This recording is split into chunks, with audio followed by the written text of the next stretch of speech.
Good evening, everyone, and welcome to the 6th weekly. So we are here on June 9th, Wednesday, another tournament. So just a casual tournament as usual. First to two, each bracket would go, and at the same time we'll be having the grand finals, a double elimination format. So, by the way, I'm not alone to commentate on today's tournament. I have here with me UmaAare. Hello everybody, how are you doing? This is UmaAare, and I'll be co-commentating with Guy Jean over here. Yes, brilliant. Okay, it's nice to have you, Kama. And I know a lot of people really liked your play-by-play commentary before, so it's really nice to have you to co-commentate with us tonight. Alright, thank you for that, and we're looking forward to this tournament as we get on with the, what is it, 6th weekly? Yep, it's yes. 6th, right? Yes, this is the 6th Alright. weekly. Okay. So anyway, let's take a look first on our attendees for this tournament. Just hold on a minute and let me open the attendees list. Okay. So, and maybe while we're at it, you could tell me what you think about these players, comma. Okay, so here we are. We have 8 attendees for this tournament. Thank you very much for registering and participating. So first and foremost, we have SKYIE-FYIRE. I think you faced her before, haven't you, comma? Yeah, I have faced her in warm. I think it was warm up weekly number 5, and it was a very tense series. I don't think. I'll be quick about this. I think there was a lot of lag during the first 3 games and the first half of game 3, and that's actually my fault because I did not have the correct battery options on my computer. When round 1 of game 3 ended, I had to be very quick with the battery settings. Get out of the game, get the battery settings in, put it to max performance, and then start round 2 of game 3. Okay, that seemed to be a bit of a pickle. But nonetheless, I believe you've had pretty much good games with SKYIE-FYIRE, right? Yep. Yeah, okay. Despite the usually high ping, I've never had much of a problem with high ping anyway. So, no problem with Sky.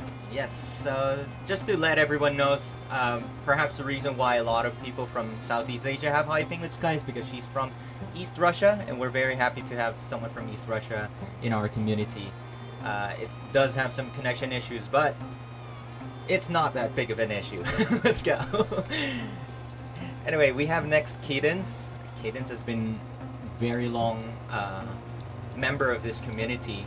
I think Kheydinss has been here since like I think SKYIE-FYIRE when that was one of the first Asian events, wasn't it, Kama?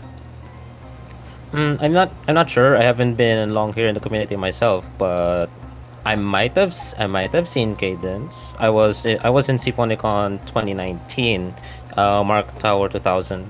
If you've been there, if you've been to the Mark 2000 Tower Kheydinss, then we might have seen each other. Oh, well, yeah, I'm also relatively new to the community. As a matter of fact, I've just been here for less than 6 months, so.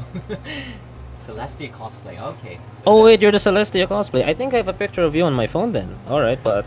yeah, and there might have been some first more tournaments prior to the SKYIE-FYIRE one, but I believe that, yeah, Kheydinss has been here for a very long time. Anyway, next we have Hitsuji, one of the notable artists, especially coming from the Asia community.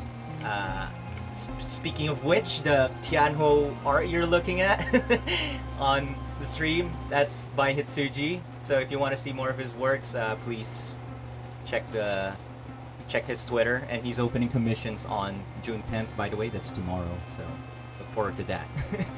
But speaking of him as a player, he's one of our strongest paprikas in Asia, don't you think? Yeah, he is. Judging from my personal experience with fighting Hitsuji, it's very easy to have all of your noob strategies crumble against him. Not just because he's playing the noob destroyer character that is Paprika, but it's also because he's... It's true, isn't it, though? Yeah, that's true. But that's also because he's rather patient with Paprika. And my usual stereotype with Paprikas is that they tend to be impatient. Not with top-level ones like Hitsuji, though. Oh, wow. Hitsuji, top-level player, Paprika in Asia. Let's go. Alright, but yes. Next we have Techless. Techless is relatively new to the community. I believe Techless has been here for less than a week. But an oleander that has been working hard. Speaking of which, Techless is actually streaming right now. So if you want to check out Techless's stream, shoot, I don't have the link, but you can find it somewhere here on Twitch.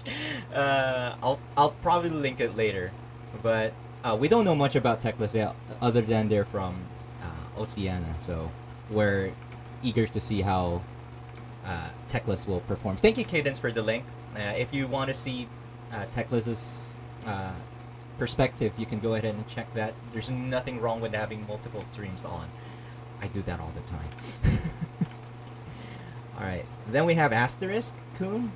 How much do you know about Asterisk, comma?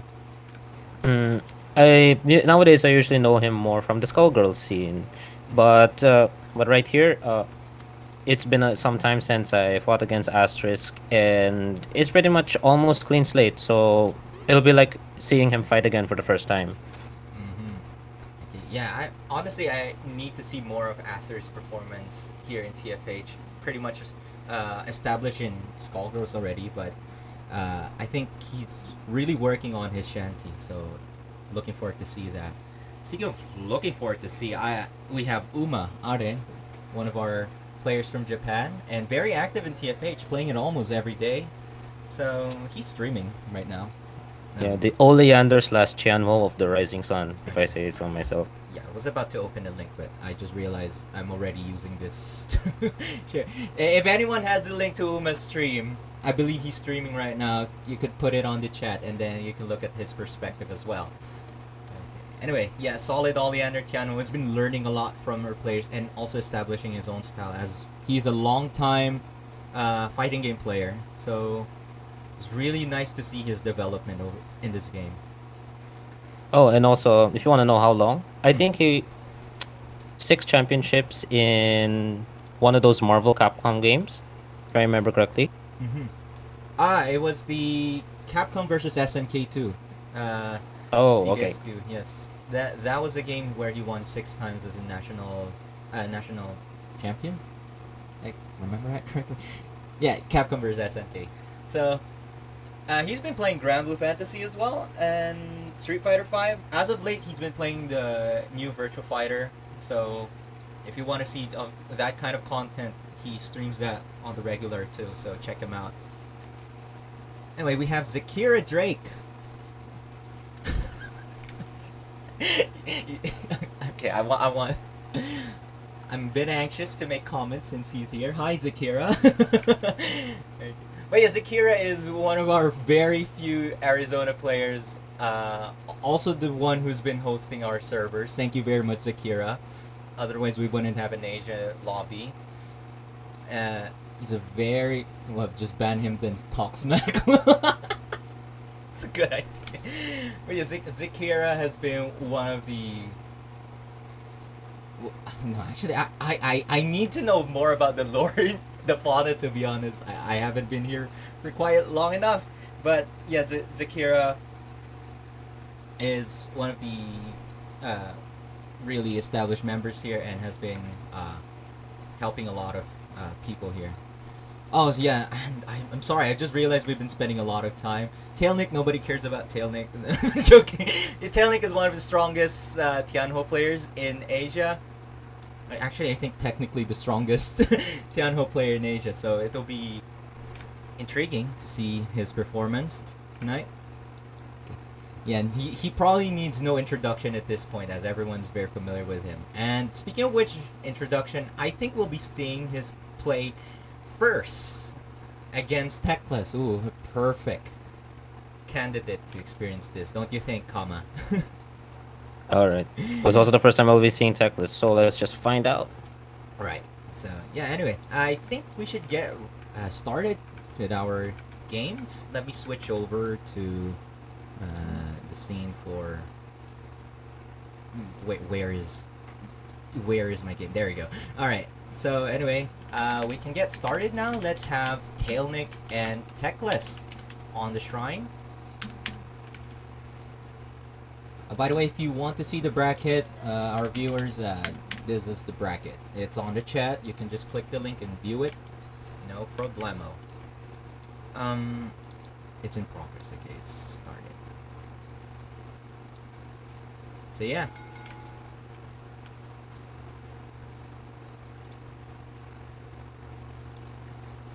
Oh, I just realized I have the... Yeah, this is fine. Okay, Tailnic and Techless. Now, actually, I think the positions they sat on is just fine. Yeah. See, higher C goes on the left, right? I think that's how they do it in the tournaments offline, but here we just base it on the ping because player 1 has better stability. Anyway. Alright. Ooh, Tailnic. So let's get this one going. Yeah, Tailnic is... Heaven or hell, let's rock. This ain't Guilty Gear. Okay, so Oleander begins at the top, and ooh, wait, Tailnic is Shanty. All right, okay, let's reset a bit. Okay, so okay, Tailnic practicing his Shanty. Shanty going up, oh, taking it. Oleander blocking, and then ooh, Oh, But then that's a big drop on the combo. Oh, but Oleander keeps on going in the air, jumping. But now studying magic over there. Right is Shanty yarring. Oh, wall climb denied. Okay. Oleander. Techless trying to bait Shanty out, but got water stanced. Oh, another Cutlass. Oh, Oleander unable to block for a bit. Able to get a bit of a block, and able to block the mix-up. And is defeated by Shanty over here. That is an unfortunate trade for Techless. And Techless doesn't have meter for this round. This is actually terrible. But at least Techless is trying to... Oh. Unable to... Oh, bad blocking situation for Techless here. Oh, but Oleander beginning to come back with a combo over... Oh, studying back. Oh, a bit of... Oh, but the wall climbing over here... Oh, missed opportunity for the harpoon. Oh, but Shanty is able to come back with a little bit of her own combo. Corner pressure activated. Grabbing, but no converting from the grab. That was... Okay, yeah. Tailnic went for the grab there. Did not convert off the grab. Did super. All of those were extremely unnecessary. I must emphasize, all of those were extremely unnecessary. It's called playing with your food. And Tailnic loves that. And I am feeling quite sorry for Techless here, but perhaps Techless will prove here in the second game that trying to play around him would not be a good idea, as Techless is not doing pretty bad, given that Techless is very, very new. See, we don't even have the hours displayed.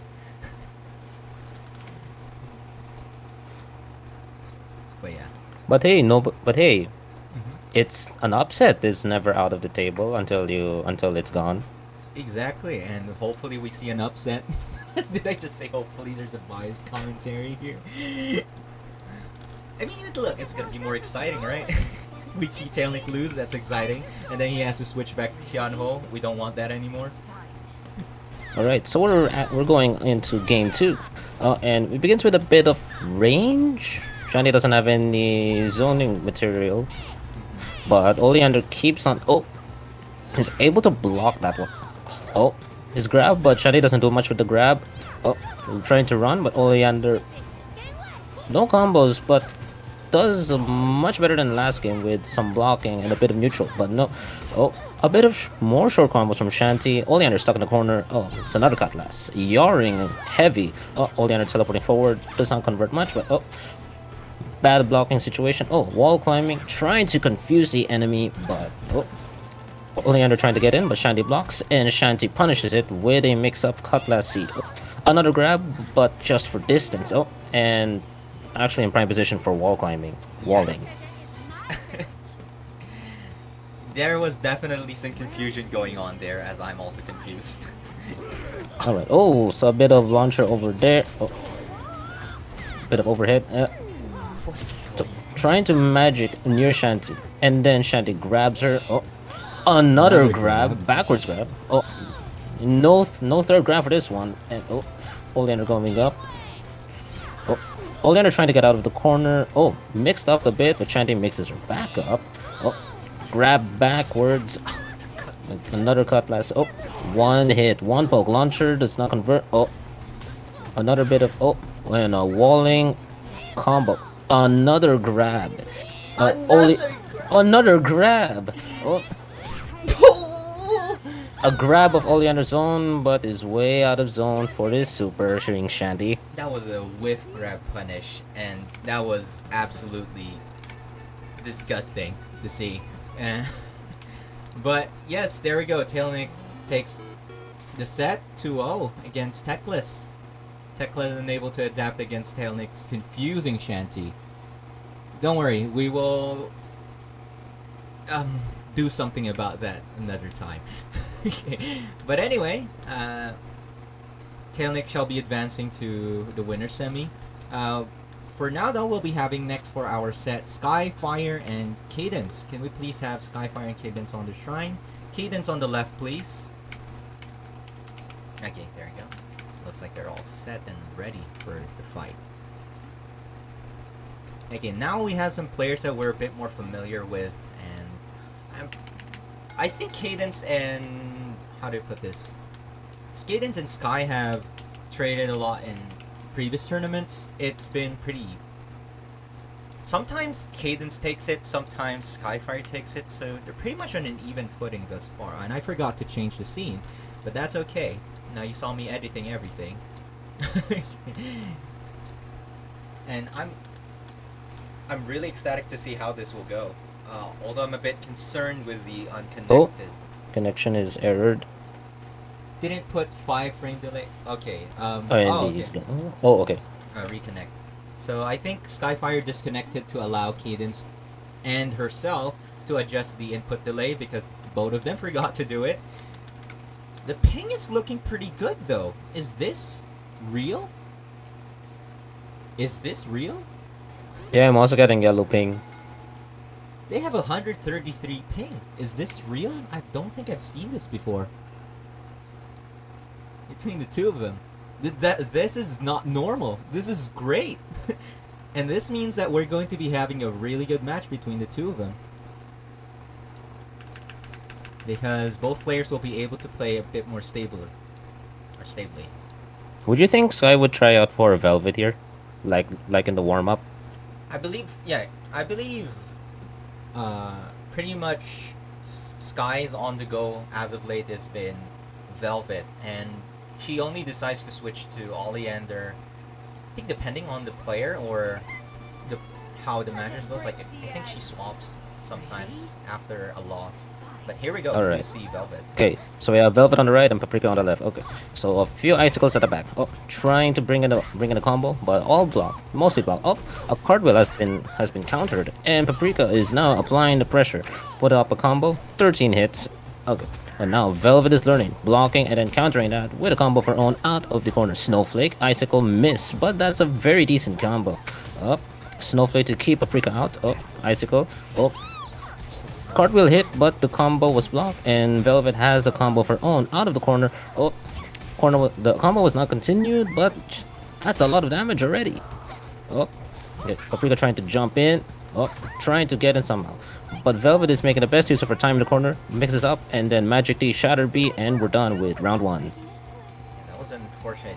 Getting caught by the whatchamacallit, the magic eruption in the first place, even though it was blocked, was a bit of a pickle because Kheydinns was in the air and was out of range to do anything, so SKYIE-FYIRE was able to take initiative from that. Anyway, here we are. Alright, so okay, so we're already several seconds into round 2, and Paprika is now becoming a bit more chaotic with her teleports. That was CC'd up. Multiple hits, and only the Shatter Seed does the hit for her. Oh, a bit of jumping footsies. Apple in, so that's one probably wasted magic down. Up, a bit of icicles in over there, trying to block in. Oh, and now a combo here. Oh, what will Paprika do? Oh, able to avoid the icicle, blocks all of that ice pressure from Velvet. Oh, Paprika trying to cartwheel into the pressure, but is called out for blocking too low for too long, and the combo, will it kill? Yes, it does. That's the end of game 1 in Sky's favor. That was a pretty good job by Sky, making sure to just really keep Kheydinns' approach all stop. And in this case, yeah, Kheydinns has to adapt. Probably also has to change the input delay, as seems like their ping is actually stable. Kheydinns went with a 5 input frame delay there. Mind you, yeah, the 5 frame is a huge deal.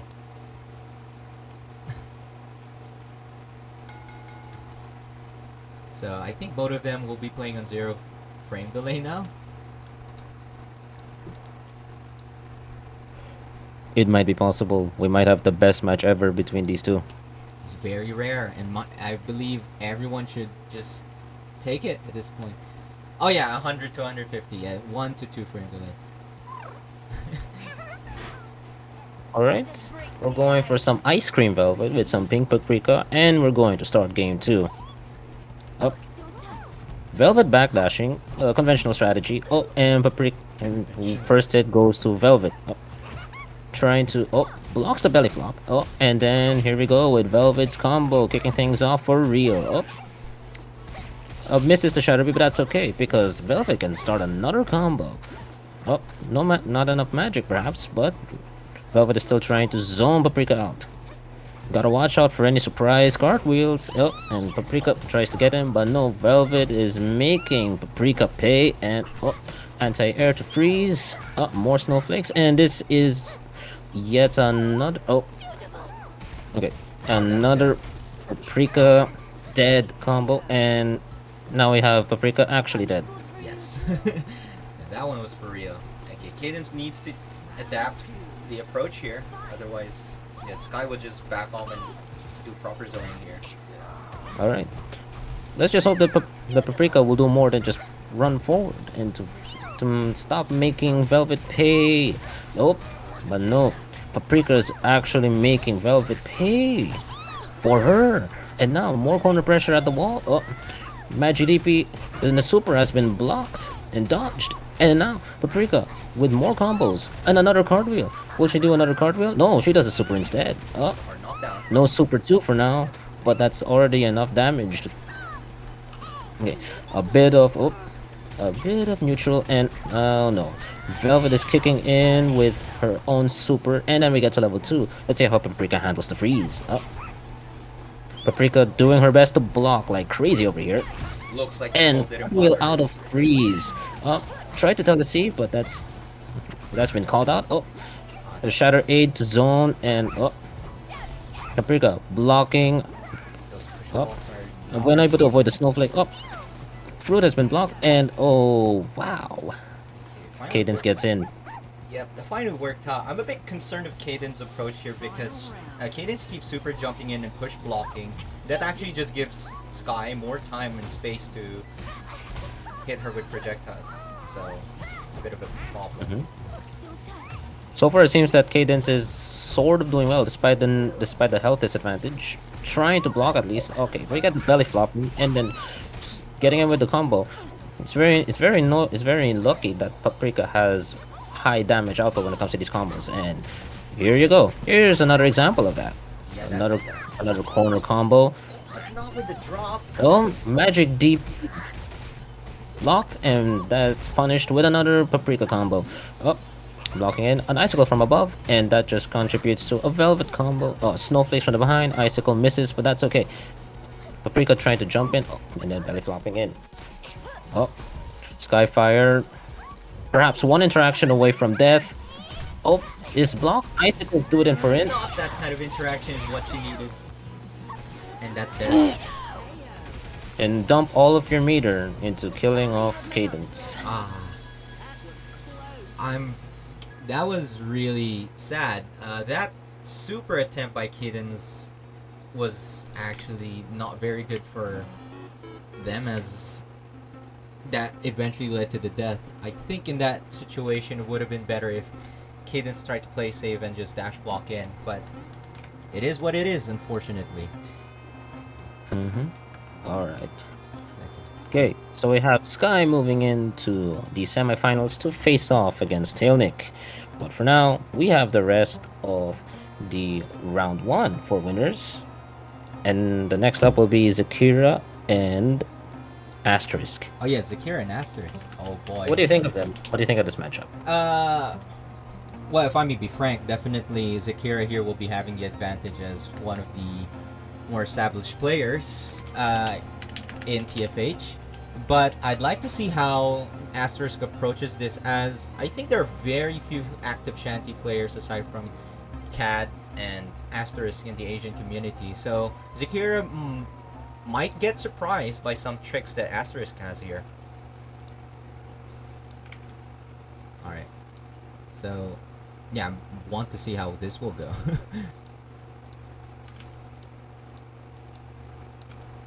Okay, wait, are they both here? Sorry. I am... Oh shoot, I'm actually not looking at things.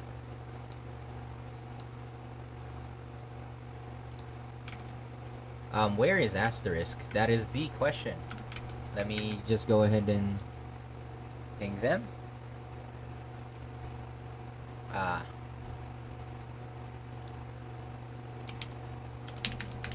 Wait, Asterisk and... Where art thou? Oh, it's implied that he might be shopping for clothes. Shopping for clothes? What? It's all Aster's is shop. dressing. Oh dear, Aster's is dressing up. Oh, so he's in. Hold the phone. Is he actually here? Oh my god, he is here. Asterisk! Get over here! Get over here! Stop. Why are you buying clothes at the soup store? That doesn't make sense, but I'll say it anyway. Alright, no. Okay, it looks like they're fine. Okay, so anyway, here we are. We have Zekira and Asterisk. And we'll see where this goes.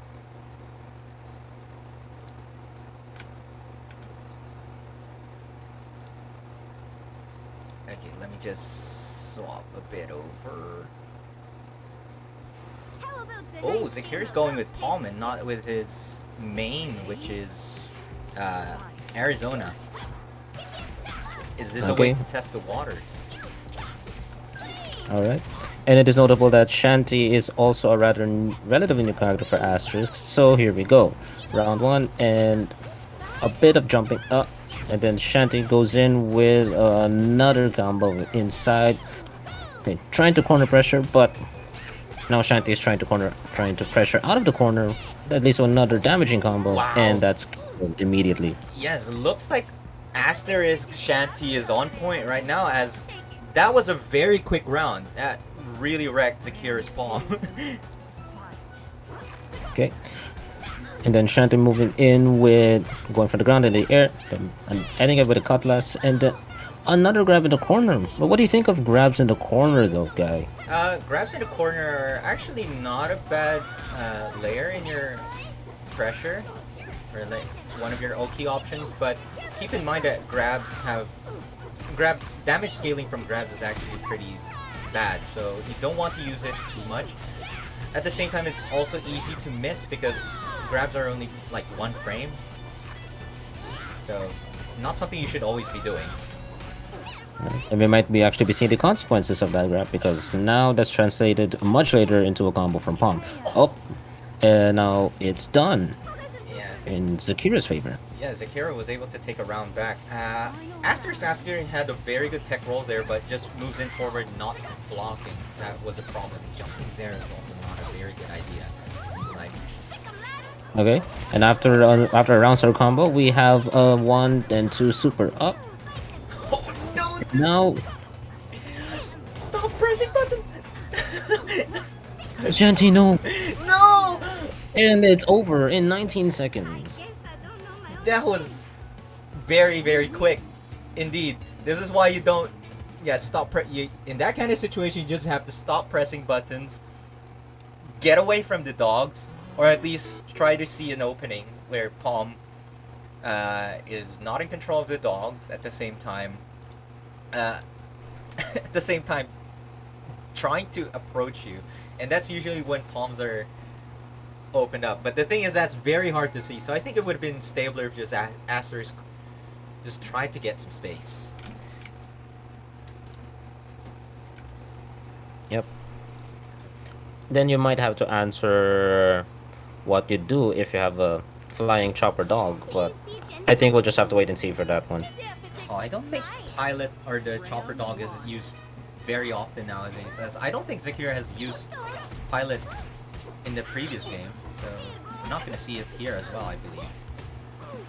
Right, so we're going for a mostly grounded Palm, and Shanty trying to get in. Oh, and another corner pressure. What? Palm was able to tech out of that, and now Palm tried to combo out of the way. Up, and another combo from the air. Up, trying to JC. Oh, cheap hurting, but then it's a painful punish from Shanty. Oh, wow, that was a good blocking. overhead. But there's nothing much you can get from that if you have max JD, and you should not really do it too much. That jump got caught. Okay, Good Palm's trying to slowly get off, but Shanty keeps on punishing with another combo. Oh, and that's a kill. and that's it. Yeah, it was actually good patience from Asterisk, recognizing there was a dog there and just stay blocking, and eventually, once the dog was out of the picture, just went for the go walk. The trade's here. Alright. But Shanty wins the trade as she cutlasses the end of the combo. Oh, tried to grab, but instead she just brings up another combo. Going in across the screen and A for magic. Oh, What a good wall cling into Helmbreaker. That's a level 2? No. Oh wait, he doesn't have enough meter. oh, barely though. Oh, he's got this! He did- Wow. See, this is why you have to be very careful against Shanty. Most especially if you have a low health character. Keep in mind, Palm, along with Shanty and Tianwo, have the lowest health among the casts with only 4,800. And as you can see how much those stray hits, especially Shanty, being focused on strong hits and strong but few hits. I wonder if Zekira is actually considering to swap to Arizona here.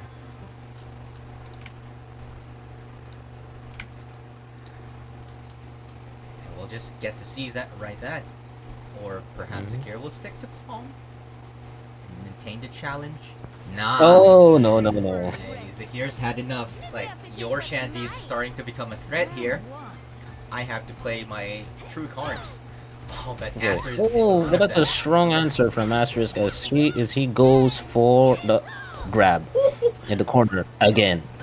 Oh, he tries to go for an overhead. Oh, trying to get in for a lasso in, and then was able to block the post lasso, and now Shanty brings up her own combo. Okay, jumping in, keeping forward, ending it with a cutlass, then going A.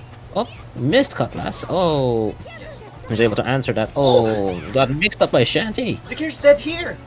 Wow! Oh no. Is Asterisk gonna take this? Is Asterisk really gonna surprise us with his Shanty? I'm excited to see where this is going. All right, another strong round start combo from Shanty. 11 hits, very powerful if you're dealing with Shanty. Oh, poke it in. Oh, testing the waters. Oh, and Zekira stomps. Plain neutral stomp and followed up by a combo in the corner. Lasso in. Get that magic, Arizona, and stomp it in here. Lasso, full bar of magic. You see what you're gonna do, Arizona? More combos. And then stomp loop is incoming. Oh.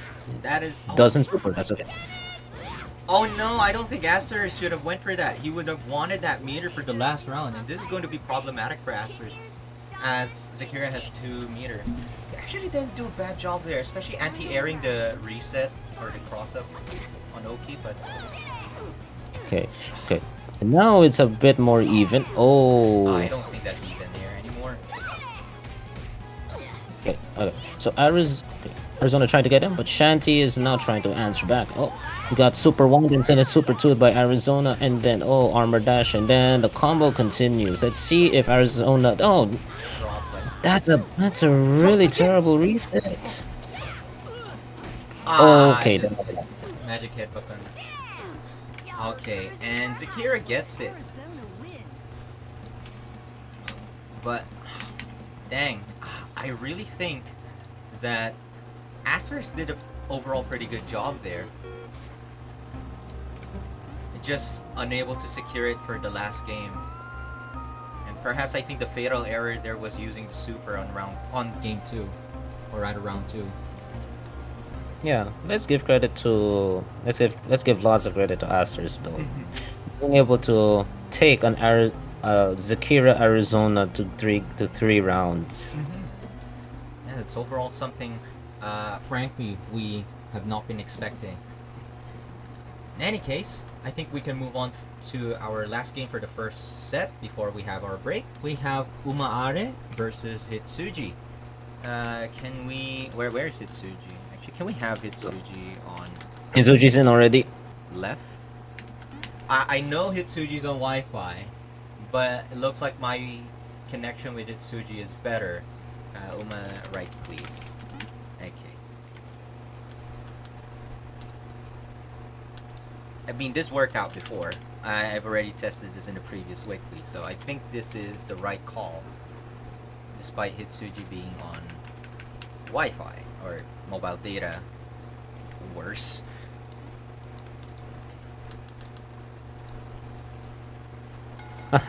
This is. I got 83 ping on him, on these two. Oh, their connection's pretty good then. That's brilliant. And hopefully that reflects on the actual game, because sometimes, no, not just sometimes, it's just that, Wi-Fi connection in general is unstable, so it can go south without you expecting. I mean, actually, some people would be expecting that. Is there a difference if somebody is on the left or on the right? In this case, when we're spectating on the shrine, where the connection is dependent on player one. That's why it is quite important to decide who goes on the left or on the right.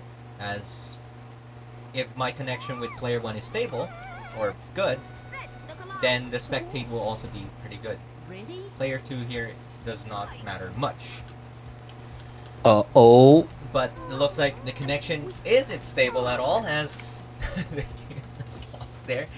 Not to worry, this is quite common. Or wait, okay, yeah, this is normal.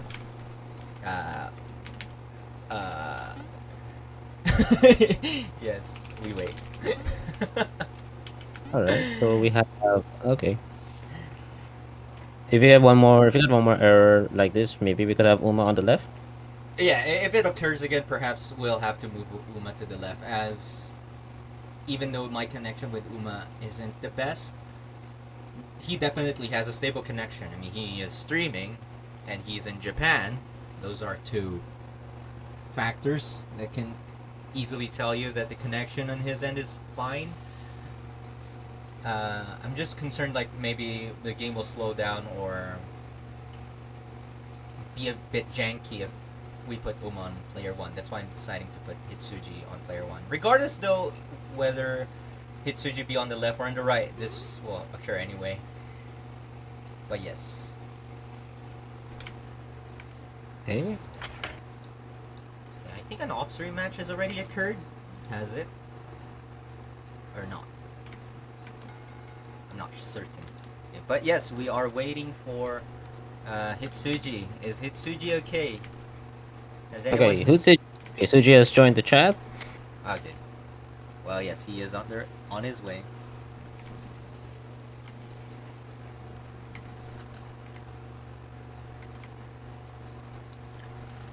Hitsuji has been fighting a lot for the warm-up, as we've seen in the past 5 warm-ups. And I think Uma was definitely one of the obstacles, as Uma has already taken the 1, 2, 3, 4, 5th slot of the warm-up, and definitely Hitsuji is one of the people that is favored by a lot to take one of the warm-up slots, and we'll see how his progress has been in this tournament. This is actually a good way for us to see how Hitsuji has been working on his play style and his tech, especially one of our warm-up winners already, Uma. I'm also wondering if Uma will be playing Oleander or Tianwu here. What do you think, Kama? I think at least based on Avatar, it would be Chuanho. It'll be Chuanho. And if he's trying to treat this as a casual tournament, as a way to practice for the warm-ups, it would be for the warm-up, the end of the warm-up. Then I think it may make more sense for him to be Chuanho, just to break in those Chuanho skills. That's a fair point. Yes, I think really one of the best ways for you to flesh out your performance with your characters is to use them in tournaments, in technically, for lack of a better term, stressful situations. That's where your character, or rather your technical skills, will really shine, or if not, polish up, because in a stressful situation, that's where you have to do your best, and in this case a tournament setting is the best way to do that. So for rationally, that was based on just looking at his avatar and just general assumptions. It's just been brought up in the chat though, and I really should have remembered it, that when we had the disconnected match, UmaAare started with the Oleander. Oh, and Suji's here. All right. Well, yes, I definitely wasn't paying attention on the characters there. Thank you very much for taking note of that. So, if that is the case, I presume that Uma will definitely be using Oleander in this matchup. Nonetheless, though, the point still stands. If you want to polish up your character and your performance, really, from my experience, I would recommend people to participate in tournaments, even if it's a casual tournament. Most especially if it's a casual one, actually, since that is the best way for you to see how you're doing in first to twos in stressful situations. So feel free to join our weeklies, which we hold every Wednesday. So there will definitely be one next week. Anyway, the game is underway. Okay, and we're now live, and then we start with a counter. Oh, okay. Oleander trying to zone, trying to neutral. Oh, block the potted plant, and it's broken. One wasted magic, and then Paprika tries to enter. Oleander trying to fight back. Both of them defending so well, and then Paprika's opened up. Oleander now putting Paprika in the corner. Oh, and another punish leading into another combo in the corner for Oleander. Studying magic. Oh, blocking Paprika, and now comboing out of the corner. Oleander now in the corner. Okay, Paprika trying to start a combo from the air, but didn't work, and now started it from the crouching position, and now continuing to combo in. Apple. Oh, UmaAare took the bait. Okay. Paprika goes. Oh, but cartwheeled into the corner, and Oleander trying to study magic in close range. That does not work out for Oleander as Paprika goes in, trying to go all the way to the other corner, and now welcome to corner pressure. Oh, that and belly flop in. Wow, it's definitely one thing you'd hate to be in against a Paprika is being in the corner with a fruit underneath you, because it really limits your options heavily. So you don't want to be moving into the corner just like Uma was doing there initially, finally recognizing that he's been being pushed to the corner. Right.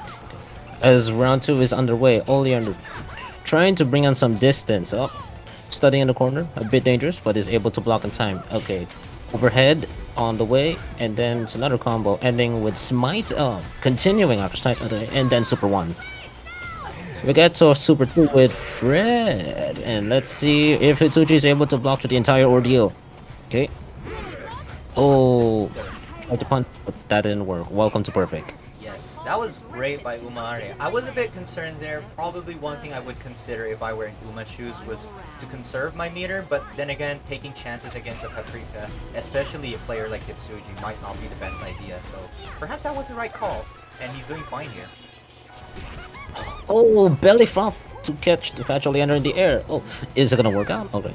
No. Block cross counter. Alright. Yeah, in general, you do not want to cross-canter jump attacks. There are some situations where you have to, but yeah, this one is really... Oleander now putting Paprika in the corner. Not enough meter for a super. Oh! God. And then you punish the teleport with a super 1, and you get a super 2. The basket's right there, so you gotta be careful, Miss Oleander. Alright. Moving into the corner. The basket moving alongside her. And another super. Will this kill? It does. Yes. So the transition to level 2 was not necessarily for the basket, but just to restart the combo and end with another level 1. So that was a good conversion by Hitsuji. So game 1 goes to Hitsuji. That was a beautiful, how do I put this? That was definitely a beautiful conversion by Hitsuji. And let's see if UmaAare will allow that kind of situation to happen for game 2.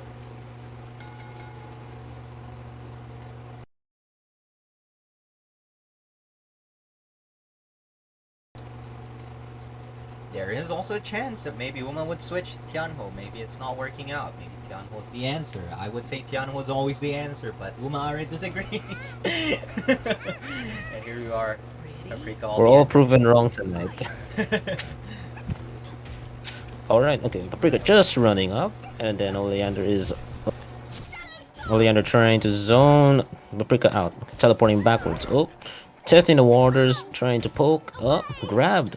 Able to block the potted plant. Able to block consistently in the corner. Oh, but the grab is now punished. Oh, but Oh dear. okay. Paprika trying to get inside, but Oleander is really good at blocking in from the corner, and now we get into a combo of Oleander's own going across the screen, ending with an overhead. Oh, Paprika trying to cartwheel her way out, but no. The block has turned into another combo from Oleander, Oh dear. and now we're back into neutral. Oleander, another overhead. Yes. Overhead. It's this overhead massacre. Okay. Oh, And Hitsuji definitely bit of- needs to look down for that more. yep. Oh, Oh no, that's at not least gonna work out. fucking low has paid off. At least. Oh! Nope. Hitsuji wasn't able to punish that properly. Not sure why Hitsuji went for 6A. Probably tried to do a cart A, now that I think of it. Might have been a misplay, don't you think? Yeah, that is an unfortunate misinput. He could have definitely punished UmaAare, or at least taken his turn if he Alright. wouldn't have gotten it. Okay, so now back into round 2 of game 2. Paprika trying to bring in a plant, and no, in the corner is unblocking Oleander. Tried to cartwheel, and the cartwheel pays off, and now it's another combo. Oh, cross cantered. We're now back into the middle of the game. Oh, and then it's back into the corner. So easy for Hitsuji to get his enemy into the corner, his favorite spot. That was a drop flop attempt there. Became a super jump JV instead.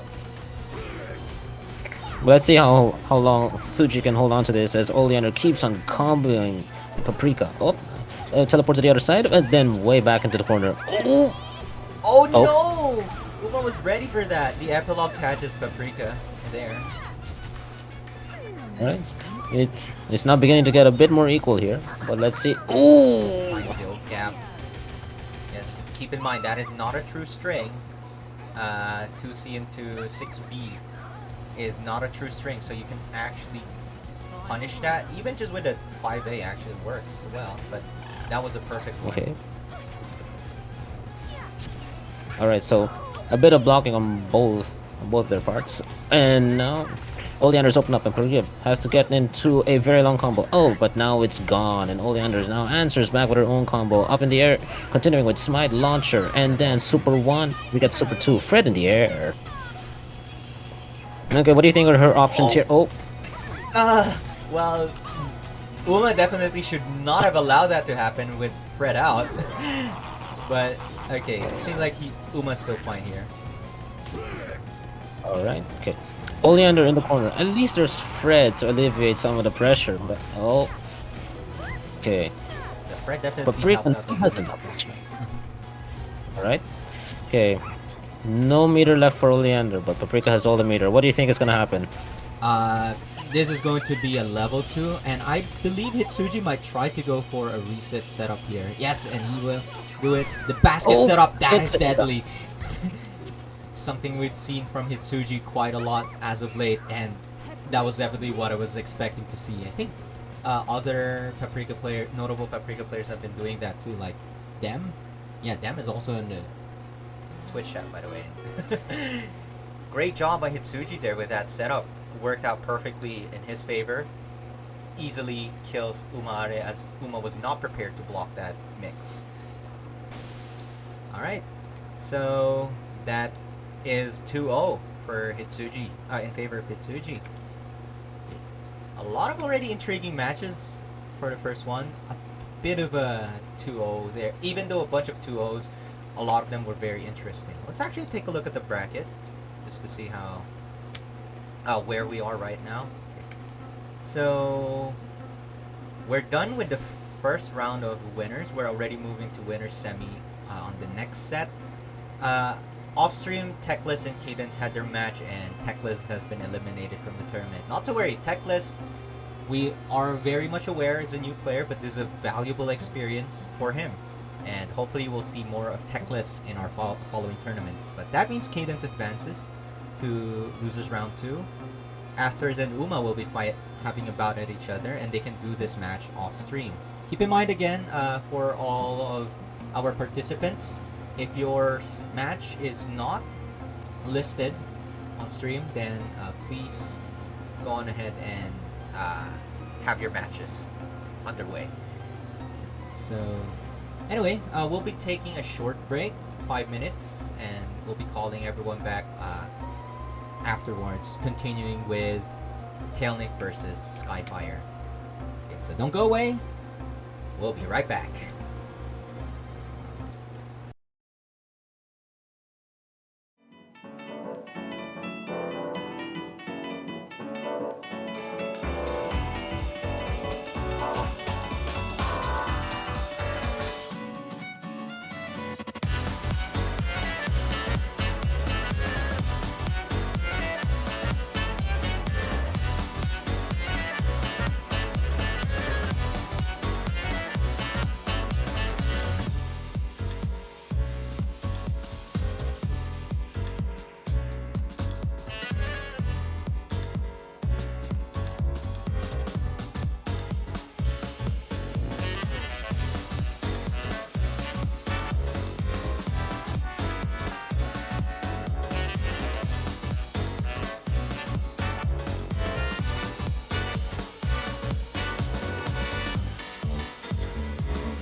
All right, we're back. So just some quick reminders for our set.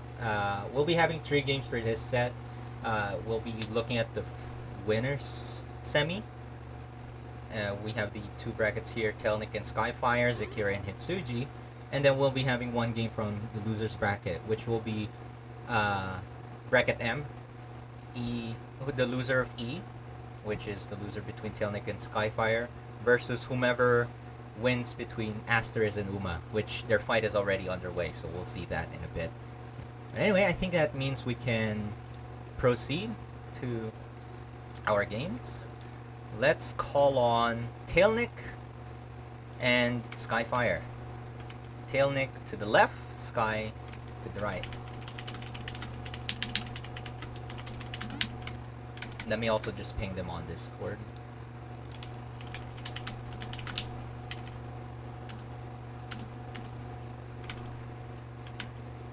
So what are the chances, you think, of Sky knocking Tailnic out this early in the tournament?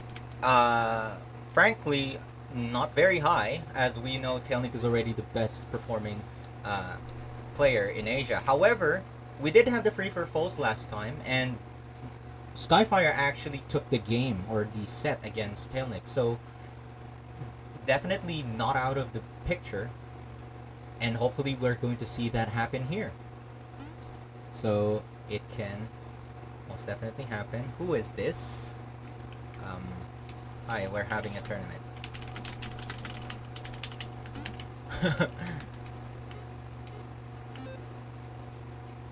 Okay, SKYIE-FYIRE's on the way, so fret not. But yes, that is what I think will happen. Were you able to catch that, by the way, the free for folds last time, Kama?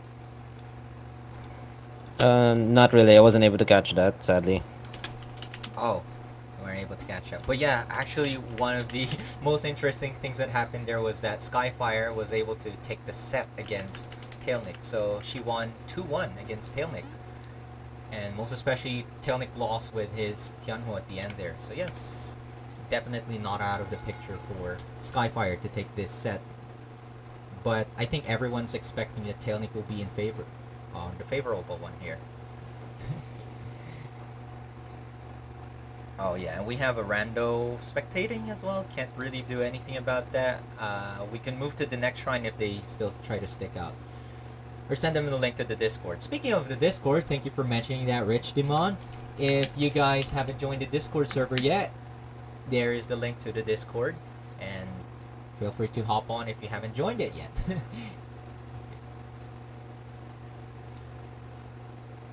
Alright, this is taking quite some time to load, but... And now we're in. Yes.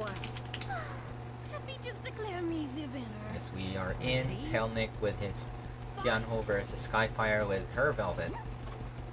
Okay, a bit of distance towards his end. Shadow Seed to begin the round in Velvet's favor. And another combo win. Oh, Snowflake freeze the stagger, and that's already a fourth of his health gone. But Tailnic fights back, putting Velvet in the corner.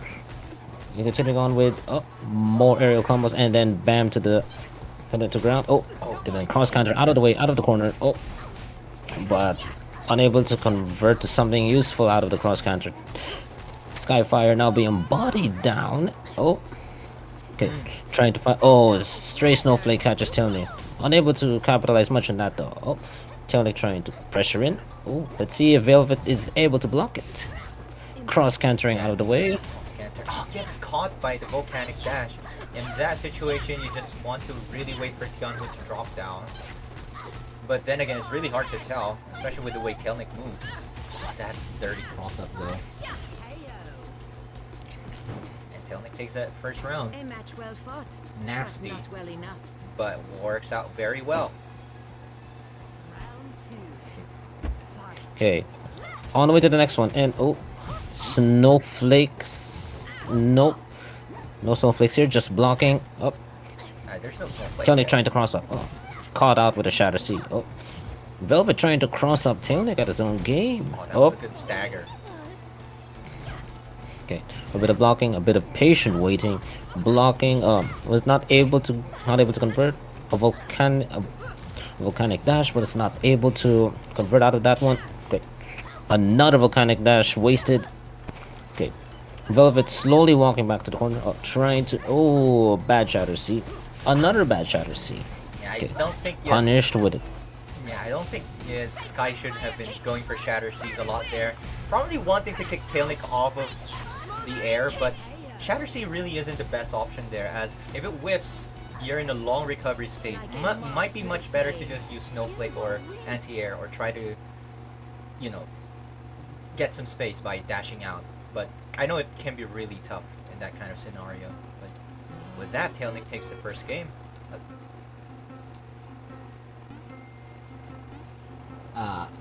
And Oh, yeah, they also have some pretty unusual ping. Okay, yeah, we're having a tournament here, so I guess we'll just move to the other shrine. Okay, just come along with me, Kama. Yes, we're moving to the other shrine just so that we can keep holding this. And let me advertise.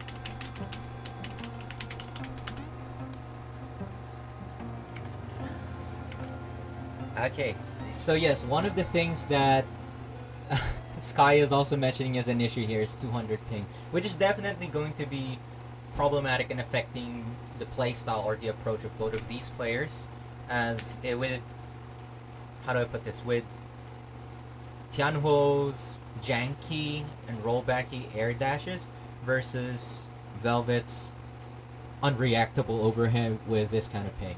So yes, that can be quite problematic here. We shall see who is stronger, ice or fire. But both players definitely have to adapt to this, adjust to this, and let's see if SKYIE-FYIRE is able to make the adjustment, as Tailnic has done pretty well in the first set. okay. Velvet blocking very well after the first hit. Oh, then his Velvet's open up. Another combo win for Tailnic. Oh, that's a reset point. Okay. Alright. Another cross up to continue the combo, and it's moving in to the other side, and then we crash our way to another combo, dashing in, Oh, and the that- combos keep on going. Yeah, that was a tight conversion, and I wasn't surprised that Tailnic eventually dropped that one. But SKYIE-FYIRE is low, but is trying to get some space here. Not with that volcanic dashing no conversion. That A super to take Tailnic away. Yeah, that level 1 was definitely an attempt to keep Tailnic away, but Tailnic just finding the proper way to move in anyway and punish Velvet, so that wasn't enough to keep him away. Alright, moving into round 2, Tailnic is running up and down, doing another combo, bringing in the mix-up, and still continuing the combo. That was Wasn't a true combo, but 25 hits is very dangerous. Oh, trying to control the zone with some Shatter Sea and a bit of 5C there, a bit of icicles, and it pays off. Another Snowflake. Can Velvet continue this combo for a very long time? Not much. Oh, but then there's Shatter A to spice up the deal. No. I really don't think there's a reason for SKYIE-FYIRE to be jumping there, as that only allows Tailnic to have more options to mix her up. Okay, Velvet high in the air. Oh, that very stray Snowflake pays off very well. Let's see if Velvet volcanic dash punish. Oh, will it kill? It might kill. Yeah, this is death. Most definitely death. Unfortunate for SKYIE-FYIRE. That was actually, as indeed you mentioned, it was good Snowflake. Snowflakes are really good at catching flying Tianhuos, but if you're unable to convert off of it, you're not really going to get much mileage out of those Snowflakes, and then you're just losing magic bit by bit.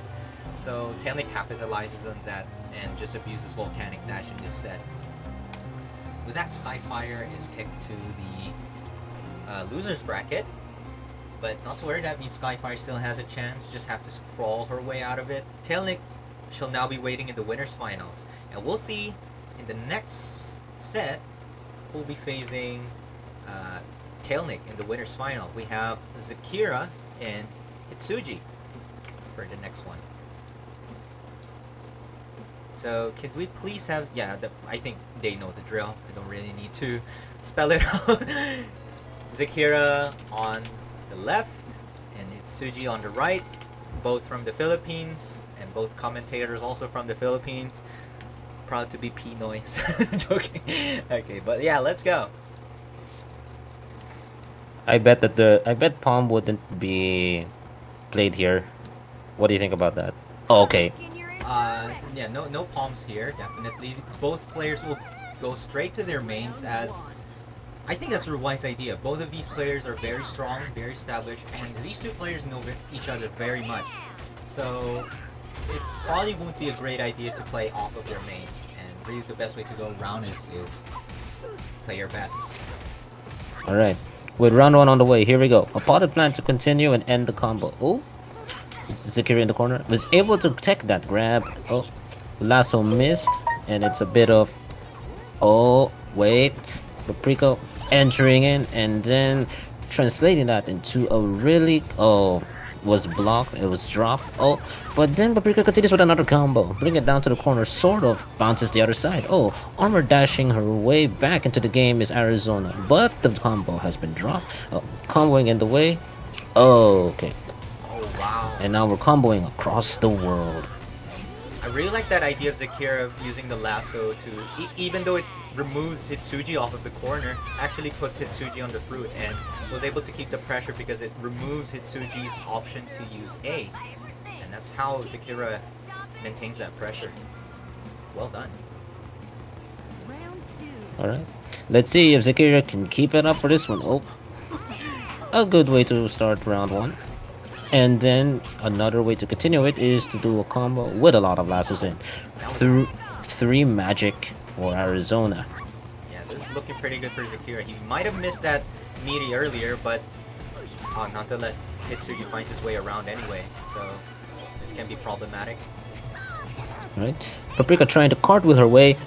Take note of the cinnamon roll, and Yes. doesn't matter because Paprika's got it in.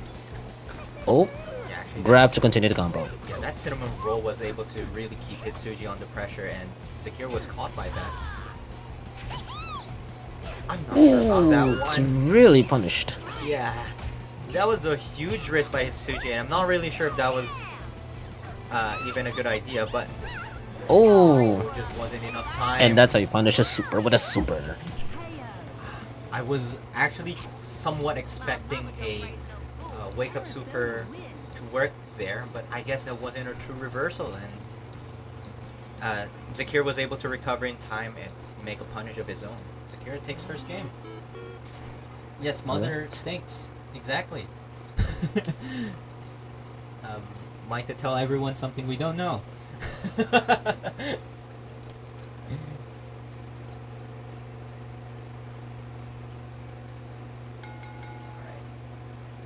Game 2 underway. But would you please explain? Because I still don't get that much. Why do you think Smother sucks? Well, I wouldn't really say Smother sucks, but it's just pretty much become a meme here because of how sometimes you think Smother is going to work in this way, but it just doesn't work the way you hope it would. So, like, in that situation, for instance, generally, a lot of Paprikas would be using Super Wake Up as a reversal option, as it's invincible in startup, so it can evade some meaties or some failed meaties on the other hand, and go for a good punish. Alright. Gives you the turn, but in this case, it just didn't work out. Okay, we're on our way. Round 1 of game 2 going in, and so far Suji is really going down. Half of his health gone. And another lasso from Arizona. Arizona trying to stop, and now this is where Hitsuji finally breaks into that health bar. Okay. Trying to condition Arizona with the vegetable down there. Let's see how Arizona will respond. Cross counter your way out of there. That's exactly the right response. Oh.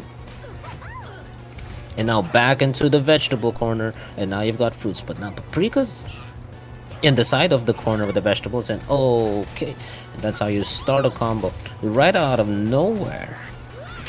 Will it kill? It doesn't kill, but one interaction will do it for it. Good patience by Hitsuji there, recognizing that Zekira has magic meter and also super meter, though I doubt that super meter would have been used, and just he's blocking just in case Zekira would have went to use his magic, which it did. Okay, we're moving into round 2, and Arizona with a very strong start, with a very long combo, tons of lassos, full of magic, and another lasso. Paprika fighting back. Another combo to the corner, potted plant, armor dashes through the potted plant.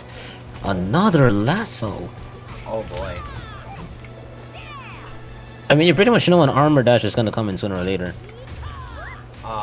I don't think it's absolutely necessary. Just maybe part of the combo in this case. But this is definitely Hitsuji's death. Oh no, didn't even need to use any kind of magic. Just works out real well for Zekira. Final round. And off we go. Oh, cinnamon roll to. Oh, should have blocked there. Okay, and then Paprika going and kicking it with the apple, and Arizona still flying. Oh, missed by the plan. Some wasted magic, but see if Paprika can pay it off. Yeah, that's we have level 1. We have. Yeah, this is going to be a reset setup. That's a hard knockdown from another super, and potentially basket. Oh no! Zekira doesn't care. He just goes for super wake up. That was actually the best idea. Just keep. Oh, combo was dropped, but then Arizona trying to keep up the pressure. Oh, okay. Paprika got grabbed. The basket is still here. Let's remember that. Okay. Yeah, that can be a Arizona in dire straits. She's in the vegetable corner, and now Suji with the 1-1 to tie it up. I really like how Zekira trying to deal with that scenario, but Hitsuji still keeping a good mind and just takes it back nonetheless, even after that well-timed reversal. So this is really looking good for both of our players. So what do you think? What do you think will get the final one? Oh, this could really go either way, as both players are performing really well. But If you had to pick. if I had to pick, man, don't put me in this kind of situation. But how do I put this? Yeah, it really could go either way. It's really hard to tell. But you know, I've really been wanting Hitsuji to shine well, so I'm kind of cheering on for Hitsuji for this one. Alright. So we got down to game 3, round 1, and Zekira with another strong start, despite Paprika getting the first hit. Oh, apple to hit, but let's see if it plays out. Oh, Arizona. Oh, Paprika ate the fruit, and now Paprika's paying for her own crimes. Yeah, that is definitely a crime you do not want to commit and fall for your own fall for your own fruit.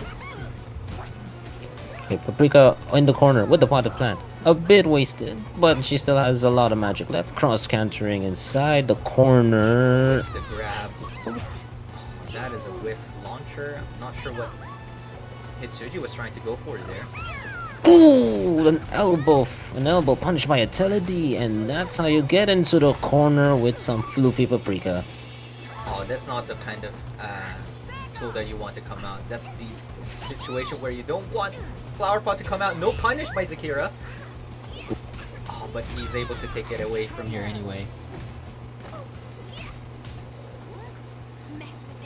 Oh dear. So this is looking pretty good for Zekira.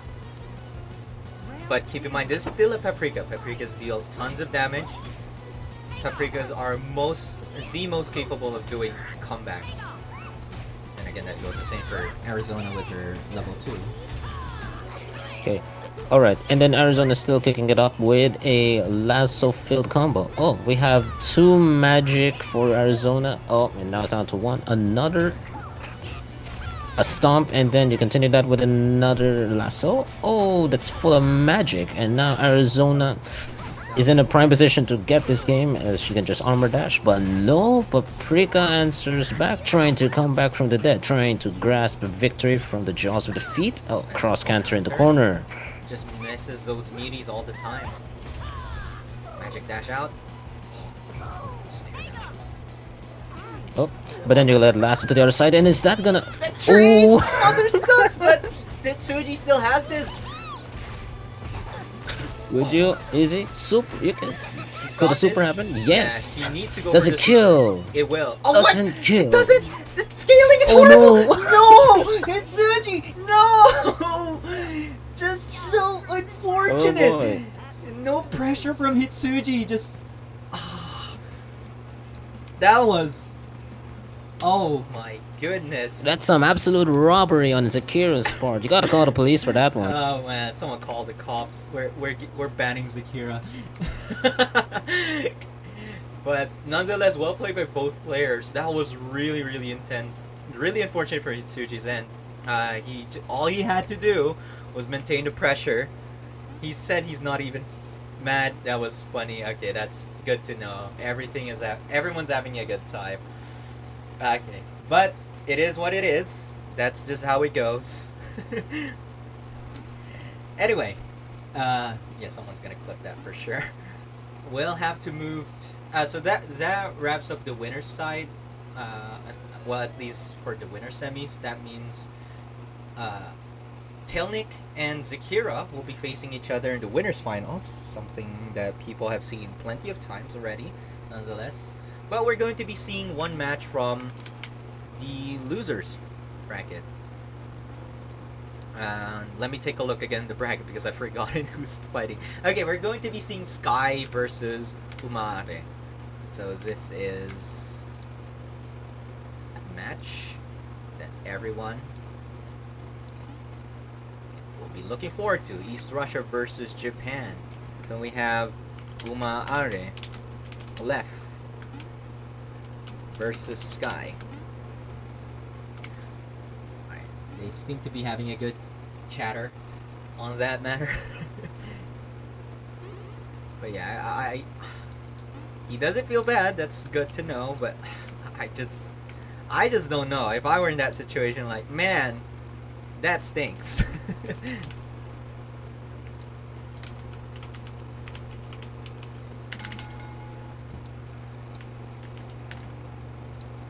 All right, but here we are. We'll be moving to one of our matches from the losers.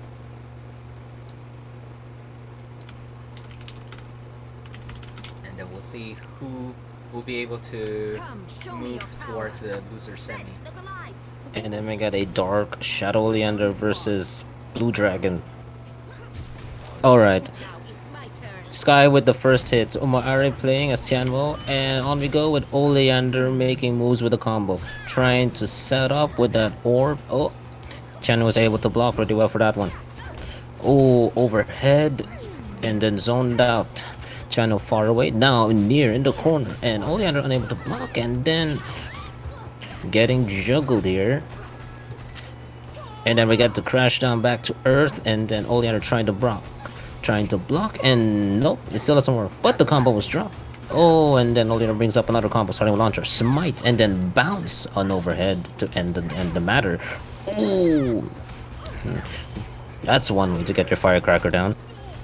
Okay.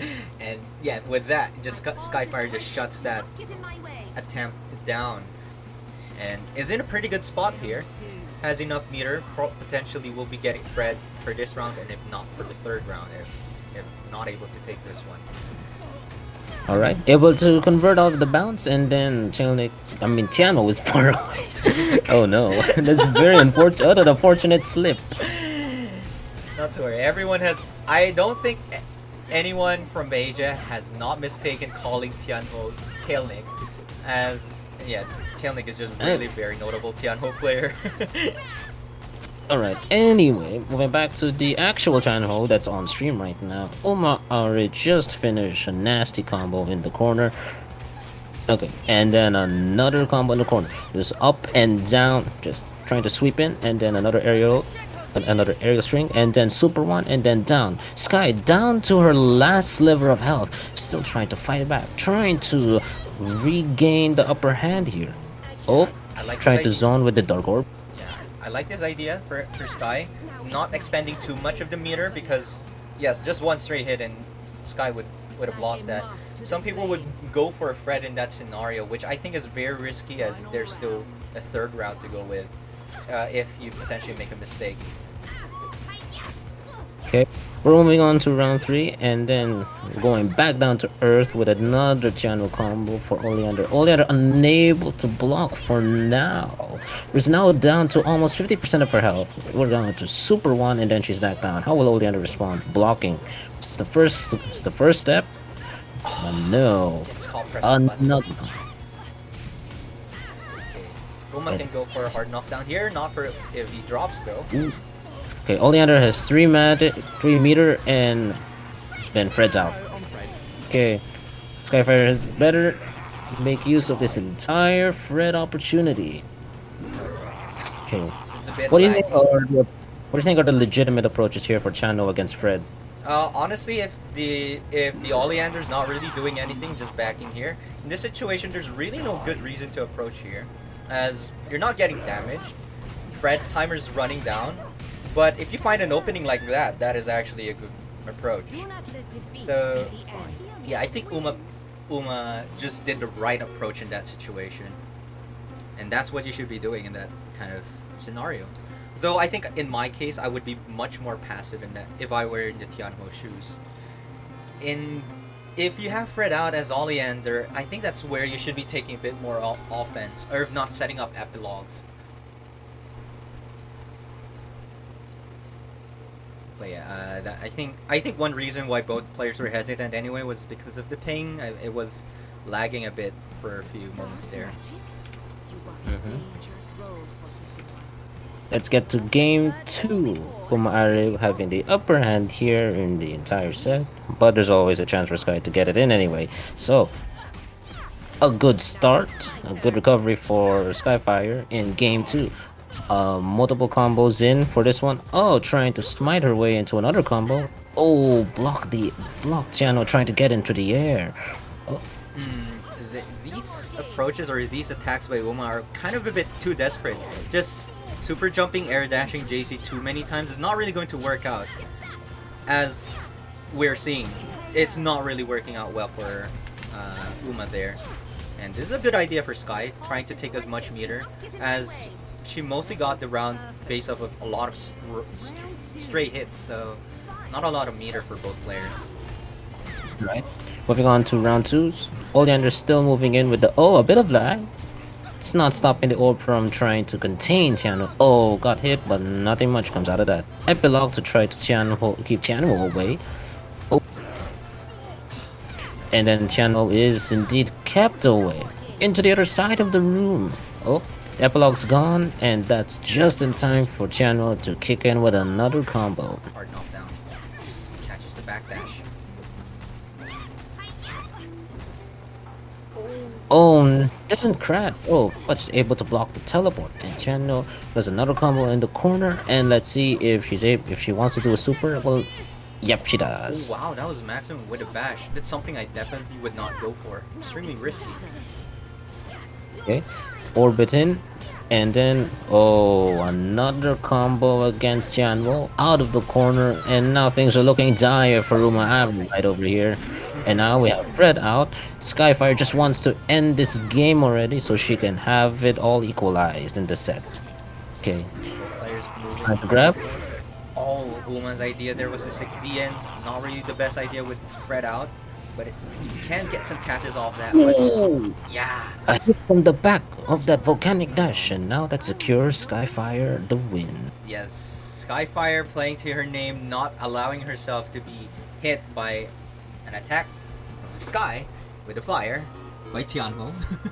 Tianho is SKYIE-FYIRE in English, by the way, which is ironic since she's the one playing Oleander.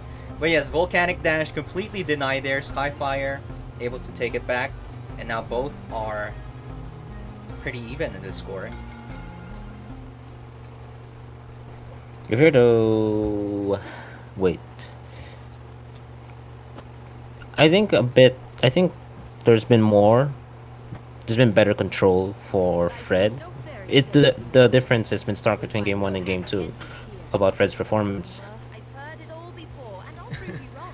Well, yeah, we're going to see about that. I think it's a matter of adapting though. Yeah, it's a matter of how do I put this? So long as in general puppet characters, or rather if there's a puppet type, like in this case Oleander with Fred out, technically she becomes like a puppet character, is really tricky. There's so many things you can do there, and that's why generally if you're the player fighting against someone with a puppet out, you want to play it a bit safe and observe what they're doing and not really try to just get in all the time. Yeah, I think that's what this UmaAare should be doing, because now he's now down to 25% of his health. spot. He's now answering back. A no volcanic dash avoided by a teleport. A smart move on Oleander's part. And now combo keeps it going, and it killed. Speaking of the teleport against Volcanic Dash, actually in general, the Volcanic Dash against Tele-D on Oki is actually pretty favorable for Tianhu. Sure, you might evade the Volcanic Dash with your teleport, but the thing is like, Tianhu will be recovering much faster, and I think Uma should have punished earlier there, and because he wasn't able to, Sky was able to take the first round, but I think he's having it back here in the second round. At least things are beginning to look brighter for UmaAare here. Now he's pinned Oleander down to the corner. Oh, was not able to convert from grab at the corner. Oh, Yeah, that was painful. Seeing that smite. Just stop 7D, please.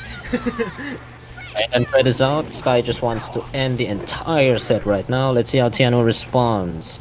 Game 1, Fred did a bit poorly. Game 2, Fred did very well. So let's see if he adapts. Okay, yeah, jumping. I just learned this recently, but jumping full screen against Fred is not a great idea. But it seems like Sky herself is not familiar with what threat she possesses with Fred on full screen. Now Fred's gone, but the overhead does it in for UmaAare. Oh wow! And SKYIE-FYIRE just bags it down, kicks Uma off of the tournament, and advances to the loser semi herself.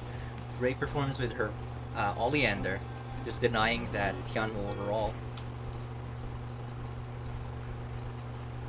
Alright, so that is the second set of our games.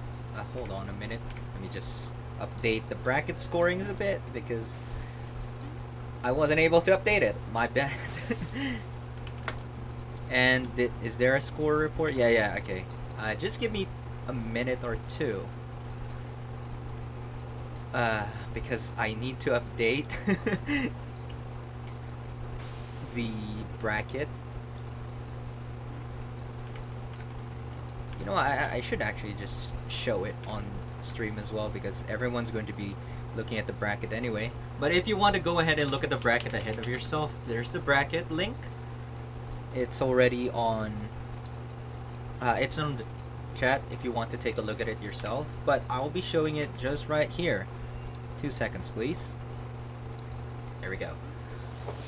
Alright, so we already have our top 4, Tailnic and Zekira on the winners finals, Hitsuji and SKYIE-FYIRE on the loser semis. So keep in mind all of the finals, winners finals, losers finals, and grand finals are a first to 3 or best of 5 if you would. So they will be playing a bit more matches than usual. However, loser semi will still be a first to 2, so really have to play a bit more carefully. You have less time to adapt. Anyway, we'll be seeing this after a short break, so don't go away. Drink some water. We'll be back in like 5 minutes.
Hi, we are back. And just again, to let everyone know, we are down to our top 4. These are our top 4 players. Tailnic, Zekira, Hitsuji, and SKYIE-FYIRE. I know people have their expectations, but I'm still very much interested to see where this will be going. Like, who will be our champion for this week? Can we finally stop the Tailnic? Or, you know, will remain status quo? Anyway, let's call on our players. The first one being Tailnic versus Zekira. So Zekira left, Tailnic right. Okay, let me also switch over my scene for that. You know, we are in the winners finals. Keep in mind, this is a first to 3. So not our usual just 2 games and you're out. Rather, you're off to go. This is going to be a bit more intense. So, I know people have their favorites, but you asked me a peculiar question earlier. So if you have to choose between Zekira and Tailnic, who is your favorite to win in this match? Tailnic. Tailnic! Why Tailnic? Oh no, wait, I think I got left out of the spectating. Oh, that's okay. important. You're out of the spectate. Okay, well, I'll stream it on our end so that you can take a look there. Yeah. And it will most certainly Okay, hurt. so yeah, you can watch it there for now. On the next game, make sure to hop on. Okay. These were going in, and Zekira starting out round 1 with a bit of footsies on both ends. Lasso missed. Okay. Wow. And both of them just going left and right a lot of whiffs here. When will the hits come in? Yeah, both have been playing quite patiently. Yeah, this is actual footsies happening. This is not common to see with Tailnic in the game. Oh, but now Tailnic gets the first hit down. About 30 seconds into the game, and we're now down. Oh, volcanic dash to punish Arizona. Yeah, that was a tricky call out on a tech roll using volcanic dash to catch it. Alright, okay. Still trying to move in. Arizona moving way to the right as Tailnic tries to bring in the combo. No hit on Tailnic yet, just to let you know. The perfect is still in. Oh, never There mind. we go. Commentator's curse. Let's go. Tailnic finally gets hit, but that doesn't matter much as he just 70s out and takes the round. Do not let defeat Tailnic's be the performing end. pretty well, doing some actual footsies here. By the way, you didn't finish answering my question earlier. Why is Tailnic your favorite one here? At least from personal experience, cross-ups are something that are very hard for me to defend against. And she also moves... Channels usually move very fast, so I don't have much time to zone as a Velvet main against Tianmos, unless they intentionally try to backdash away for some reason. Right. Yeah, in general, But, oh wait, round 2 is a perfect from Zekira. Yeah, that was a solid round for Zekira. It just takes a bag real quick round. Didn't even last 30 seconds there. But yes, yeah, definitely one of the things that Tianwu has in her is that she's definitely a rush-down character and really does not want to give you space. So against you as a Velvet, she's really going to take as much time to, just prevent you from doing stuff.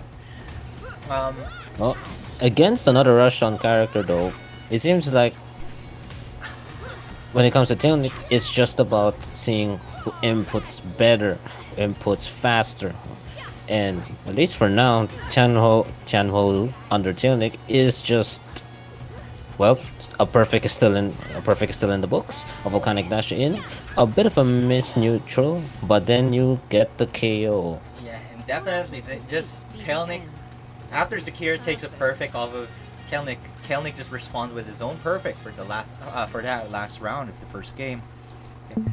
So you did mention earlier that indeed Tianho's cross-ups very fast, and yeah, it's more for air movements that make it really rough for a lot of characters. In this case, actually, I think a lot would agree that Arizona is just slightly unfavorable in this matchup, as she may have good anti-airs, but the thing is that speed that Tianho has and just super jump flight way above her just really prevents Arizona from doing a lot of things and really have to guess a lot against Tianho.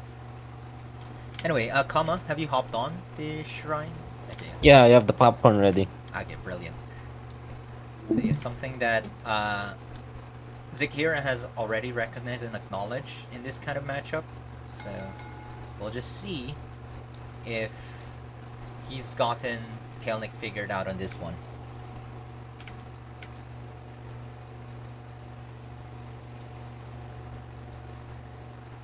How about you fighting against Tailnic as a Tianwomi? You know, personally, I really abhor Tianwo mirrors. Well, at least this ain't a Tianwo mirror. Yeah. Well, let's go for this one. Game 2, round 1. And we begin with a couple of straight hits from Tailnic. Oh, Arizona trying to scan her way into Tianwo. Oh, a bit of a mix-up, and oh, a combo could have been, but doesn't start. Oh, but now here's a real combo from Tailnic. Moving all the way to the corner. Welcome to the danger zone, Arizona. And when will it end? Ends at 23 hits. Oh, That's a good max JD combo. Oh, but misses the meaty and Zekira has his turn. alright. We're now back to neutral. Oh, punches the approach. Oh, mix up after the lasso. Oh, and now a bit of neutral. Oh, but the volcanic Plus dash is 4. blocked. Yeah, might have been blocked, but Zekira tried something there, and Tailnic was having none of it. Keep in mind, volcanic dash is plus 4. Even if you instant block it, Tianho still has the advantage. At least 4 frames if you don't, 1 frame if you instant block it. Really tight situation. Channel going SKYIE to start out round 2, and it doesn't pay off because here comes a lassoing Arizona. Okay, 2 magic. Yes, a 3 magic bar while the Arizona is getting hit. Tianho is trying to be a bit careful now. An armor dash can be the make or break here. Oh, Arizona now getting smashed with a burning combo from Tianho and another mix-up. Hard knockdown, and going to figure out what's a mix. Just backdashes away, and that JV whiffs. Zekira has his wonderful punish here. Oh, and one more magic to still seal the deal. Oh, let's see how long this goes. Stomp loop. It's not going to kill, definitely, but puts Tailnic in a really tight spot, and that just nags the round. That was well maximized by Zekira. That super really maximized the damage. Alright, round 1 to start in Arizona's favor. Oh, Tailnic flying, and then that attack was way too that's a heavy. level 2. And now let's see. Oh, Tailnic drops, but This that was was a missed. reset point. Yeah, that was a reset point at the same time, however. So actually, Tailnic pretty much has that prepared as his setup. Those mash JVs are just disgusting to watch. That's a reset point once again. this is while Jenna was able to get some hits in, that level 2 is at least half wasted. But can Tailnic be able to make up for that mistake? He doesn't go for the hard knockdown. Oh, drops a combo. Oh, that's how you make some well done beef. That was absolutely disgusting. JC that actually hit and still going for the volcanic dash. Like, it's really hard to respond to that once you get hit and then a volcanic dash comes after as a reset. It's really hard to respond to that, as your reaction once you get hit is just to keep blocking. But as everyone is aware, volcanic dash is a cross up, so you keep holding back and then it crosses up because you just got hit, and most likely you're unprepared for the reset of the volcanic dash. Yep. So it's something to keep in mind once you're fighting against Tianhos, especially those who go for resets, as Tailnic has demonstrated a lot of reset attempts during that game. So Zekira should keep an eye out here, unless Tailnic Red takes an 0-3 game here. Yep. We're currently at match point with Tailnic at the 2-0. And to start things off, it's a bit of footsies, a bit of moving left and right. And Tailnic gets a combo in, and this is where we begin. Alright. Another mix up from Tailnic, and oh, a bit drop. Volcanic dash wasted.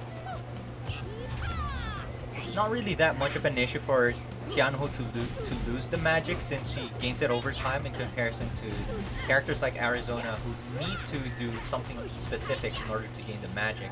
Nonetheless, though, as you said, Tianhu's really have to be more manageable, have to manage their magic meter a lot more, and especially this matchup. What was that? 5C.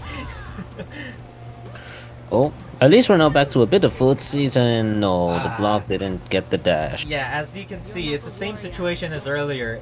Zekira gets hit by the JC, and technically Tailnic could just go for the kill there, but goes for the volcanic dash anyway as a reset, and no one's ever prepared for that. Okay. Tailnic now putting Zekira in the corner. Oh, giving Zekira a bit of space. Everything Zekira tries blocks, and now converted into another combo. Not going so well for Arizona. And now Zekira, now Tailnic has 2 meter. Only opts to use double 1. Yep. Oh. And this is going to be another level 1 by the end of this combo. Oh, he drops it, however. Oh, it's a drop. Oh, and then no, the taking out wasn't the best way to get in. And perfect. Tailnic just plays that really well, not giving Zekira any opportunity to do anything there.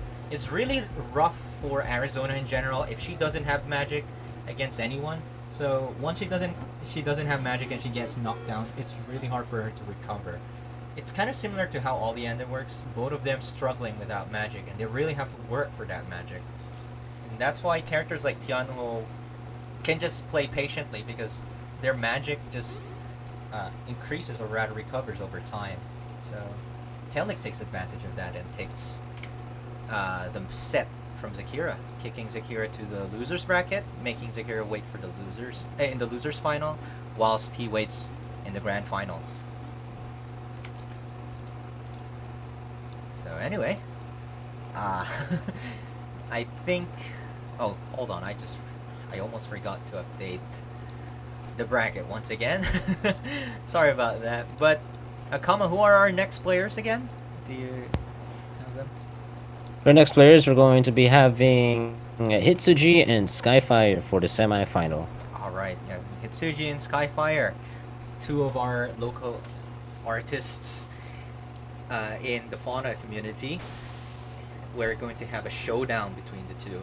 It's canon. Let's go and see that. Can we have Hitsuji on the left, please? I think Hitsuji is on the way, so it's not going to be a bit of a problem. Okay, let me just. Okay, whilst I'm at it, let me just update the bracket, and you go on and enjoy. I've heard it said that at times SKYIE-FYIRE's main is pretty much pressing the random button. While it hasn't really been true that much, it's a bit hard to tell what SKYIE-FYIRE's next character would be. Well, something she's definitely going to maintain here is just jumping between Oleander and Velvet. Earlier we did see that SKYIE-FYIRE played. Whom was it against? It was against Kheydinss, and she played Velvet. Same against when she played against Tailnic. However, when she played against UmaAare, she opted for Oleander. It doesn't seem like she's playing specifically against the character, but more so against the player. As both UmaAare and Tailnic played Tianhu, but she played different characters against the both of them. Here, however, I'm pretty certain that she might be going for Paprika against. Not Paprika. Going for Velvet against a Paprika here. So I think that might be her strategy. She can just talk about it herself, though. She says that she actually has to play some other characters more often. It's her strategy. Velvet, good. Have done. Okay, well, I think we have a pretty good idea of what's going to come. Anyway, Hitsuji's still not here. Let me try to ping him on the Discord. He's probably underway though. This is just your typical Hitsuji Wi-Fi being an issue. But you know, one thing I'm really surprised. Well, I'm not surprised at this point anymore since it's been quite some time. But it's quite interesting to see that even though Hitsuji's quite notorious for his connection, it's actually pretty stable for the most part. It's been a meme, but it's been working out pretty fine. Just that there are some situations like this where it takes him a while to get in, and like disconnecting on the first game, but other than that, it seems pretty okay. This ping though, I'm a bit concerned. Anyway, this game is underway. I'm expecting a Paprika versus Velvet. Is that what you're expecting, Kama? If you have a chance, I've been told by an American Velvet main that Paprika is the one that favors that matchup, so it shouldn't be a Velvet. Yes, I think I did hear that from the same person you might have been mentioning. I won't mention their name just for for the hell of it. Not for the hell of it. What am I saying? Just to keep their privacy. But I might actually disagree in this situation. But then again, I don't play both of these characters. I just feel like Velvet, especially in 2.0, can really do well in certain distances and prevent Paprika from approaching. So I think that might be the struggle with Paprika. But sure enough, once Paprika gets in, I think it would be a tough time for Velvet. I mean, everyone struggles against Paprika once they get knocked down by her, as she has a really oppressive Oki. But we'll see. We'll see if these players prove which one is actually favorable, which character is actually favorable in the matchup. Okay then. Prove me wrong. Let's go. I'm just stating my opinion. Don't worry too No, much. no. I'm asking the Velvet to prove me wrong. Okay, yes. Oh, okay. But I guess connection definitely is not stable for Hitsuji here. Okay, another disconnect. But again, it's not. This is quite expected already. We'll just wait for Hitsuji to reconnect. Or, well, they're both stuck there. Uh-oh. I am thoroughly concerned if this is going to look well. But anyway, if you want it, to our viewers who are not yet on the Discord is open to everyone. It's not limited to just people in Asia, not only to Oceania, and not only to people in East Russia. It is open to everyone. Just that most of our events obviously are catered to these specific regions. Mostly, of course, Asia. But feel free to join the Discord for our events. We are actually going to be hosting some events that are open to all regions, such as a crew battle, which we intend to run at least once every month. Although some things would be changed as we don't make official announcements on, as if we haven't made the official announcement of the events yet. But if you want to join our events, or you just want to hang out, a lot of people hang out in the Discord voice chat. Hop on in on the Discord. Link is just right there in the chat.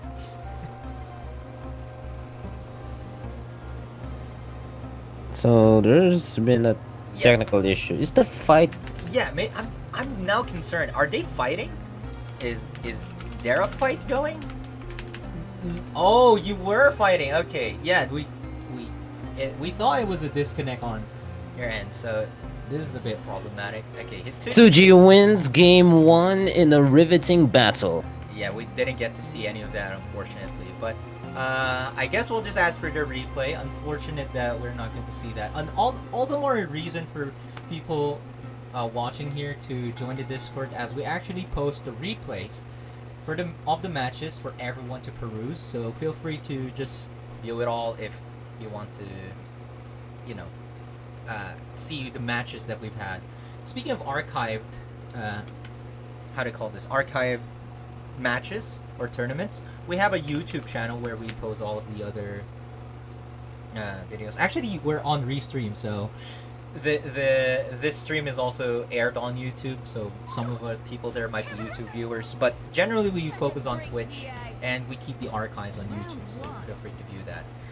Anyway, at least we get to see game 2. With Suji up 1, here we go with the a bit of lag here, but Paprika going into the corner, and then Velvet trying to block her way out of the situation. The problem is that she has a vegetable. But now Shatter Seed to continue the combo. Continue that. No snowflake, no problem. Icicle your way in, and now we're back to neutral. Velvet trying to zone out, but Velvet is now in the corner. Grabbed and then certain damage, serious damage under. Oh, but the combo has been cut short. Oh, Oh dear. Oh god. That is just the typical Kabedon, or rather, using Hitsuji's terms here, the corner pressure of Paprika. Something that Velvet, why all the more Velvet does not want to stay in the corner. oh, a bit of lag. Oh, wait. Okay. Okay. Okay. Paprika with the shirts, and then all the way back to the combo. Same situation as last. Oh, but Velvet tries to cross counter away. Oh, magic dash, and now Paprika's the one with the fruits under her, Oh, no. and trying to. The air tech actually allows Hitsuji to get out of the corner, but what? Ooh. Everything's happening real fast despite the lag. So Velvet's still in the corner. Oh, and another super. Okay then. That was actually not a bad attempt. If I may be honest, the thing there is like, it feels like SKYIE-FYIRE reacted to Hitsuji jumping in on her. So what we saw there was that SKYIE-FYIRE did a magic eruption and wake up, but Hitsuji was on the air, actually in a prime position to punish SKYIE-FYIRE's magic eruption there. Unfortunately, so what she opted to do instead is cancel that immediately to a super to potentially get Hitsuji off of her, but unfortunately Suji was also prepared for that and takes the game. That is 2-0 in Suji's favor. We might have not seen the first game, but again, to all of our viewers, we have the replay saved and we'll be sharing them all for everyone to peruse on the Discord server. Please join us right there. But yes, that means that might have been a bit anticlimactic since we could only see one game, but Hitsuji took both games and kicked SKYIE-FYIRE off of the tournament. That means Hitsuji will be facing Zekira in the losers finals. Does Hitsuji need a minute for this? Let me actually go ahead and ask it. Need a minute? Or can we proceed? Because I can understand, I've been in this situation before, like after you win the loser semis, you go immediately to the losers finals without a breather. That's actually a bit stressful, so might need a bit of a second here before you proceed with the fights. No response from Hitsuji. I'll take that as a few minutes. Okay, yeah, so a few minutes. So anyway, how's everyone doing? Well, how are you doing, Kama? Doing pretty well. I've gotten a big water bottle for cold water here. Alright. It's getting a bit hot. It's getting a bit hot, tropical climate. But I'm also wearing a shirt and I'm also wearing pajamas, Oh, which seems comfy. it's cozy. Alright, that's good to know. Yes, everyone please make sure to stay hydrated, especially people living in Asia. It's really hot in our area now. Like, I think a lot of people are hitting like not 40, that's extreme, 34 degrees. That's really hot. Richimon, you said you should be studying. TFH is more important. Anyway, it looks like Hitsuji's ready, so that means we can just have Zekira on the go. And let me just ping him, unless he is very much aware. Okay. Well, yes, this is the losers final between Hitsuji and Zekira. They already know how this goes, and this is pretty much a run back. Oh yes, Zekira needs to switch his VPN, I presume. Yep. So, switch off his VPN rather, as he uses a VPN against Tailnic. So. Yeah, we're not sponsored by NordVPN. Yeah, there's no Just like- NordVPN here. Shadow King saying he wants to play Guilty Gear. Strive is coming out in 2 days. Unless you have the deluxe edition on PS4, I think that means you can play it ahead of time. Quite ecstatic to see more gameplay of it. I'm not purchasing it myself immediately. How about you, Kam? Are you interested in Guilty Gear Strive? I have Accent Core for Christmas. That's because I can't run Xrd. All I know is that Guilty Gear is the funny anime fighter where mankind. Yeah, the nuts. Mankind knew they couldn't change society.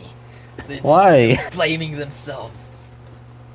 instead of reflecting upon themselves, they blame the beasts. We need something like that here in TFH. Oh, I guess Stampy just does the job, but whatever. Anyway, it looks like both players are ready. This is the first to 3. Keep that in mind. Let's go.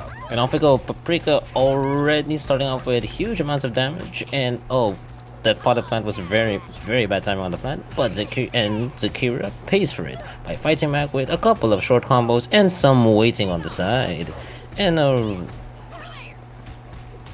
dear. Looks like Zekira is really on a roll here.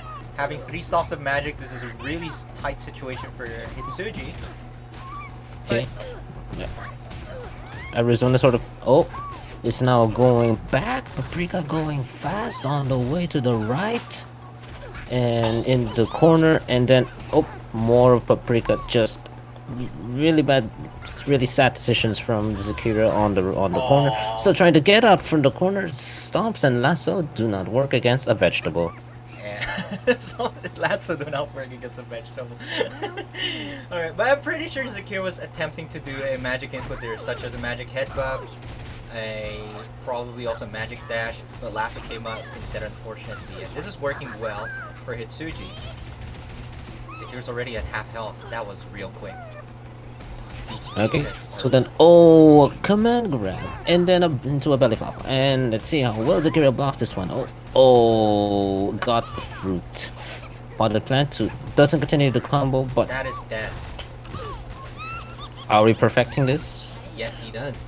That is such a solid play by Hitsuji. That was really terrifying.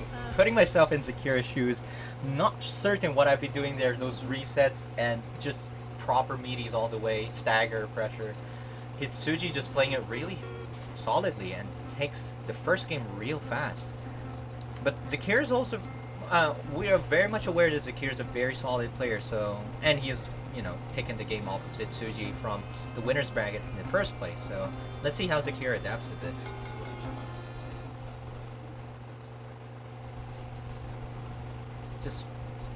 That was just brilliant. And I'm scared. Yeah, but at least it's a feel-out game for Zekira at the very least. Oh yes, he has a lot more time to feel out here since this is a first to 3, and Hitsuji still needs to get 2 more games to actually advance to the grand finals himself. And no, good option to tech roll out of the way and then pin Paprika in the corner. Just use all of your rushdowning powers to continue the combo. And the jump up to continue the combo. Lasso in, 3 magic, belly flop blocked, Paprika blocking everything else. And then Paprika jumping a bit back, a bit of footsies, a bit of apples here and there. Like Stomping. Oh no! Zekira makes a fatal error. I'm not sure why or what input he was trying to do made him eat the apple. Was that just a brave attempt? Unsure, but that will not. Stomp. Be careful with the vegetable. And then, nope, just running away from the vegetable with that combo. Okay, belly flop block. Okay. Block, but wasn't punished, but Zekira manages to open up Hitsuji anyway.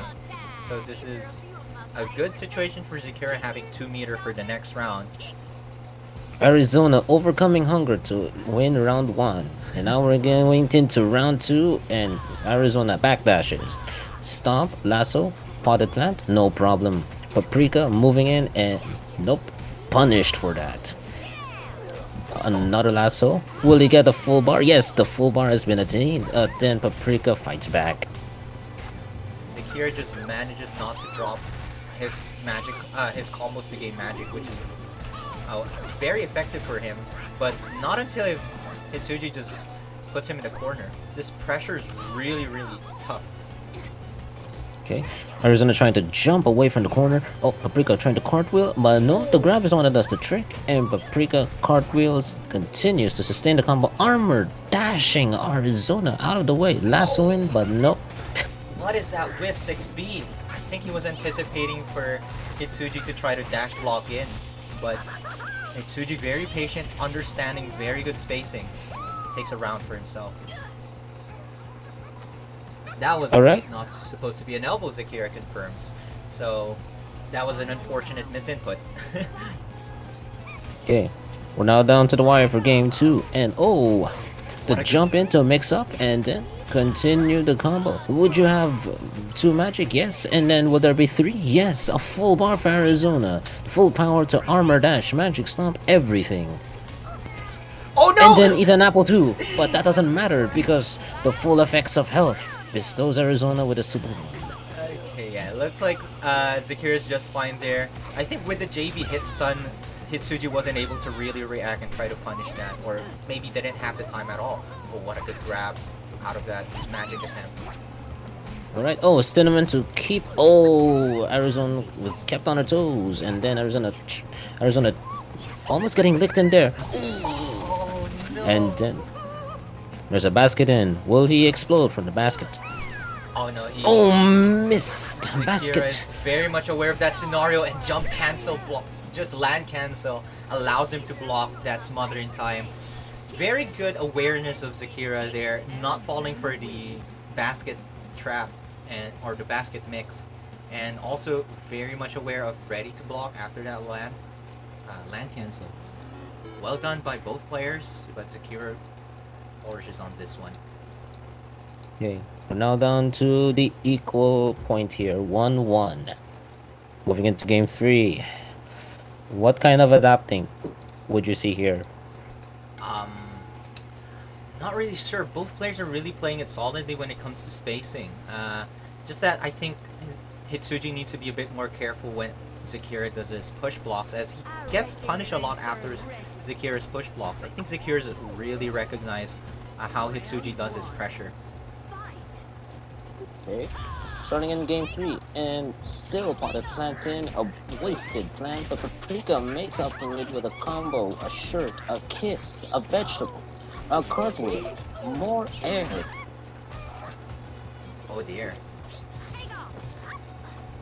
Just maintaining the wall pressure, but just Zekira JC's his way out of it. And of course he's going to get his 3 stocks of magic here for sure. What's the next? And then that's the 3 magic. Oh, more, a couple of short combos on the way here. Enough to put Paprika into the vegetable zone. And then, how will Paprika respond with so much pressure now on What a him? good stagger by Zekira. Opens up Hitsuji. Okay. Ooh, armor dash all the way? Drops a head. No, not exactly. Oh, Paprika blocking. Oop. Moving left and right, trying to fence, trying to bait. Ooh, a couple of dangerous moves, and that's it.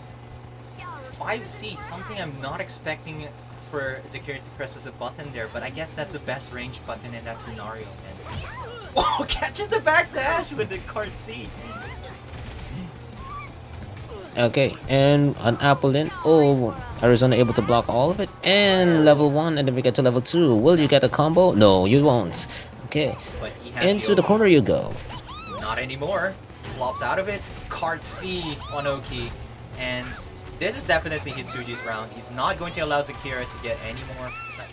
Or he does. Oh, I was expecting a level 2 there, if I'm honest. Okay, just one interaction would do it, and that's it. Okay, that was actually a spectacular whip punish with a super. I think that was the right call for Hitsuji to go for the super there, as you really want to close up the round as soon as possible. You can just get your meter on this round by itself. Oh, a good combo. A mix up from the teleport, but has been dropped. And then gets lassoed. And then a couple of stomps, nothing done much. Just fighting in the distance, and now Paprika unable to capture a longer combo here, but then just reset. Yeah, just reset it, and then, yeah, Zekira's in a tight spot. There's a... Oh, it drops it. Oh, grabs And then it! there's a grab. A grab in the corner, and then here we go. Paprika, will it kill? Will it kill the It's definitely cow? going to kill. It's definitely going to kill. There's no way. Great Cow job. has been touched, and we've done it now. That was real good. Catching off all of the attempts by Zekira to get out of the corner. I don't think any of those magic headbucks have been successful for Zekira, and Hitsuji just always grabbing them each time. Really calling him out for each of those Oki situations. Well played by Hitsuji. And now Hitsuji is the one on the lead here. If he takes this game, he's the one who will be advancing to the grand finals against Tailnic. Will Zekira allow that to happen? I think at the very least we're gonna see a lot of tech grabs. Right. Because Zekira would now be conditioned to get the grab, to expect the grab sooner or later. Oh, but what if that's the thing? You see, it's kind of an RPS, a rock paper scissor. Hitsuji could just, at this point, since he's conditioned Zekira that he's going for grabs, preventing all of those magic headbutt attempts, he might just go for a simple meaty 2A, and a tech attempt will not work out in that situation. We'll see. Right? Welcome to game 4, and we start with more broccoli. And then Arizona, trying to get in another combo, trying to get in some more magic. Going from right to left. Okay, can't get the full bar. Paprika trying to get some space control with the plants and no blocking Arizona and then grab instead. And then we get the aerial combo. Oh, that isn't a setup. Oh, but just headbucks out of it. That is one successful magic headbuck now. Oh, but the combo has been blocked, and then now Paprika approaching, trying to get in from long range, and it pays off. Oh, might have been a reason, but no, it's still a good combo. Oh, okay, just regain your magic. But then Arizona fights in with another lasso combo. Oh, what a good backdash! Yeah, Hitsuji evades that 2B attempt, or the meaty, by just backdashing and punishes Zekira perfectly. And that simple backdash allows him to take this round. Hitsuji on match point.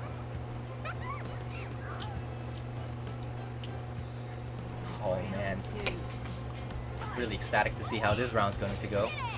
Oh. Okay, time to grasp victory from the jaws to defeat Zekira, and then it's beginning to come true as Zekira. Oh, never mind, as the combo gets into Paprika's hooves.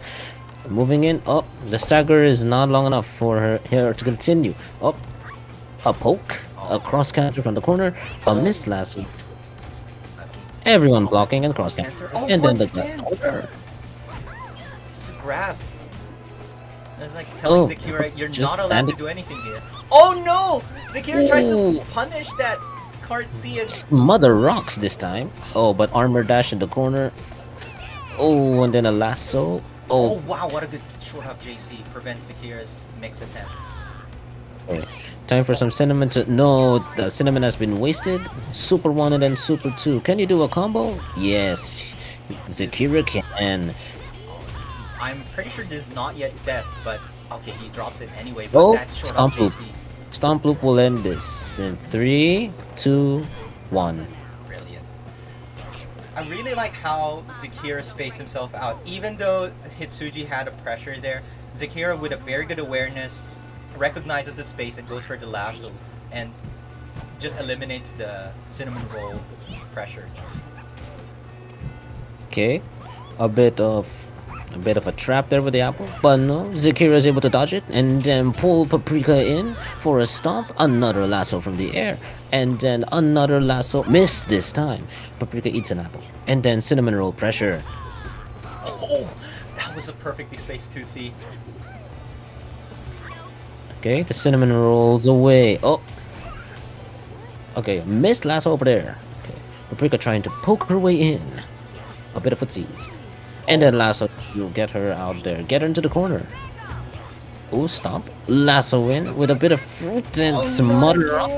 That's a level 2. What is Hitsuji going to do here? Okay, just a full damage combo. No, reset. Nope. Just trying to move. Oh. Reset The basket's still moving though. Oh no, okay. He's using the basket to set up the cinnamon rolls as a pressure. Oh, boy. Oh, but Zekira's just not work. taking it. Yeah, Zekira's not taking any of it. Oh, but he drops it! It's not Level 2 missed on that one. Okay. Some Super 2 misses here, and the stomp loop, will it end right now? Oh no, he doesn't drops again! But the short hop JCs! Okay, Zekira's been going a lot of short hop JCs after those drop combos. And Hitsuji just getting hit by them, making him miss his chance to make a comeback. So Zekira takes this game, and now both of them at an even footing. Man. And we're now down to the wire, game 5. This is really getting close. Honestly though, it's really painful to see Arizona's drop their combos. I know they're quite tight, so it's quite common to see Arizona's dropping their level 2 combos, even when they're in the corner. But so long as you can bounce back from it, it doesn't matter as much. And just as Zekira shown, those short hop JCs that Hitsuji's failed to deal with, he just goes along with that. Let's see if it's going to happen again here. Ooh, a bit of apple, a bit of cartwheel to try to approach. Stomp was blocked. And now Paprika goes in with the first hit of the game. Eats a bit of that. Oh, trying to cartwheel her way into Arizona. And still blocking. Called out with a lasso. This JC's just working well for Zekira. Okay, and then some more stomping. A stomp loop. Will it? No. Okay, lasso misses by a hair. Oh. Okay, and then Arizona tried to... Okay, then lassoing again. More and more hits. More stomp loops on the way up. Oh, flop on Tried to combo on the air. Didn't work, but Arizona finishes the round. Oh no, and now Hitsuji's in a tight spot. He was doing so well, but in this game, it's going to be really difficult for him. Especially with a start like this, that 6A punish allows that 6A starter allows Zekira to get 3 stocks of magic. And now, how is it going to look now, for her? As long as Paprika is able to block very well and dodge a potential magic stomp, I think Paprika will be fine. Oh, the armor dash was not blocked that one. Okay. Oh, drops it. Lasso missed. Oh. It's more like Hitsuji's not really needing to block here, but more so trying to deal with those lasso. He's gotten caught by a lot of these ropes in this entire set. But that was a really good whiff punish. But drops a combo. Ooh. Oh no, that's death! Ooh. Level 2. If he misses the combo, oh, doesn't miss. Oh, he drops it! Belly flop! Is there a chance? Alright, okay, armor dash has been missed, alright. And Paprika moving Arizona to the left of the stage, so with some vegetables on the side. But oh no! Oh no! Hitsuji chokes poke into victory. So the unfortunate scenario there is that Hitsuji tried to go for a setup to keep the pressure, but he tries to go for a grab while Zekira was in block stun, and this Zekira able to mash 2A in that scenario. So that was really, really unfortunate. But of course, that just means that Zekira gets to advance. Why am I stuck in the game? Here we go. Okay, we're nope, you're back. Alright, Choksuji seems to be canon. But yes, that means Zekira will be the one advancing to the grand finals to face Tailnic. So Zekira needs a minute. I'm pretty sure these games that he's been getting are really tight and rough. At the same time, probably needs to switch his VPN against Tailnic. Oh yes, what did you think about that, Kama? It was really tight, wasn't it? It's very tight, and watching it is also rather educational. Rather educational. Yeah, I think you can really see how good spacing, really good spacing by those two players. And I think a lot of the other players here watching, like in Arizona's main there, that's something you have to keep in mind when you're fighting against Paprika, as her normals are really long. So be more mindful. But with this, we're going to see your atypical Zekira versus Tailnic in the grand finals, which is, I must be frank, I'm just slightly disappointed that we're not seeing someone else in the grand finals. However, it's always a pleasure to see these two play anyway, because these two players are very solid. What I'm more excited to see is for Zekira to take this game, and it looks like he's ready to face on Tailnic. Another run back from the winners finals and the grand finals. So this time Tailnic has the advantage, as he hasn't lost a game yet. So Zekira needs to reset the bracket in order for Tailnic to in order for him to get an even footing against Tailnic, because otherwise this is just completely in Tailnic's advantage. Come, show me your power. Game is underway. Grand finals in, and here we go. a bit of okay then. So Tailnic getting in with the combo, the first one of the match, and then just more comboing, ending with a crash, and then aerial win. Yeah. But Ares blocking like crazy. Yep. So pretty much what you could notice here immediately is that Tailnic's pretty much just keeping Zekira mid-screen. Oh, what a good catch with a 4D. And you might pay for that, but Tailnic's game plan is always to keep you mid-screen, to keep you in a 4-way potential cross-up situation. Oh. But the only problem is that once you're in the corner, while Tailnic is not able to mix up, staying in the corner is also a rather dangerous thing.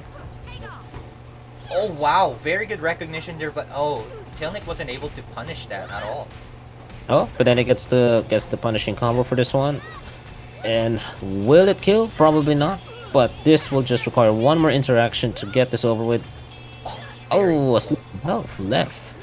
Oh, Tailnic plays There's always still a safely. chance as long as you're not dead. Yeah, plays it very safely. He recognizes that Zekira had magic.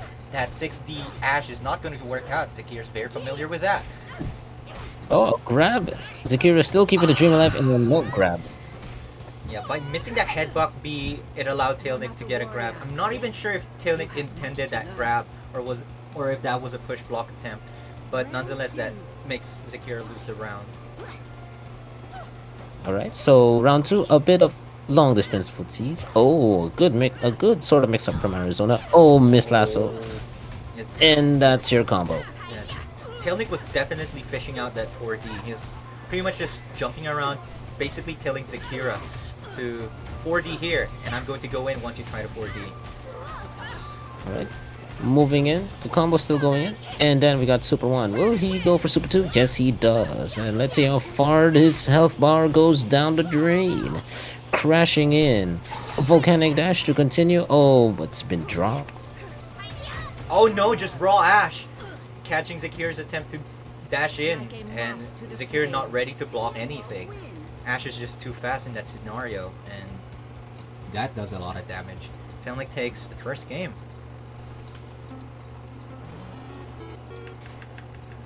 Hiya. I am. So a bit of space control would be needed, wouldn't you think?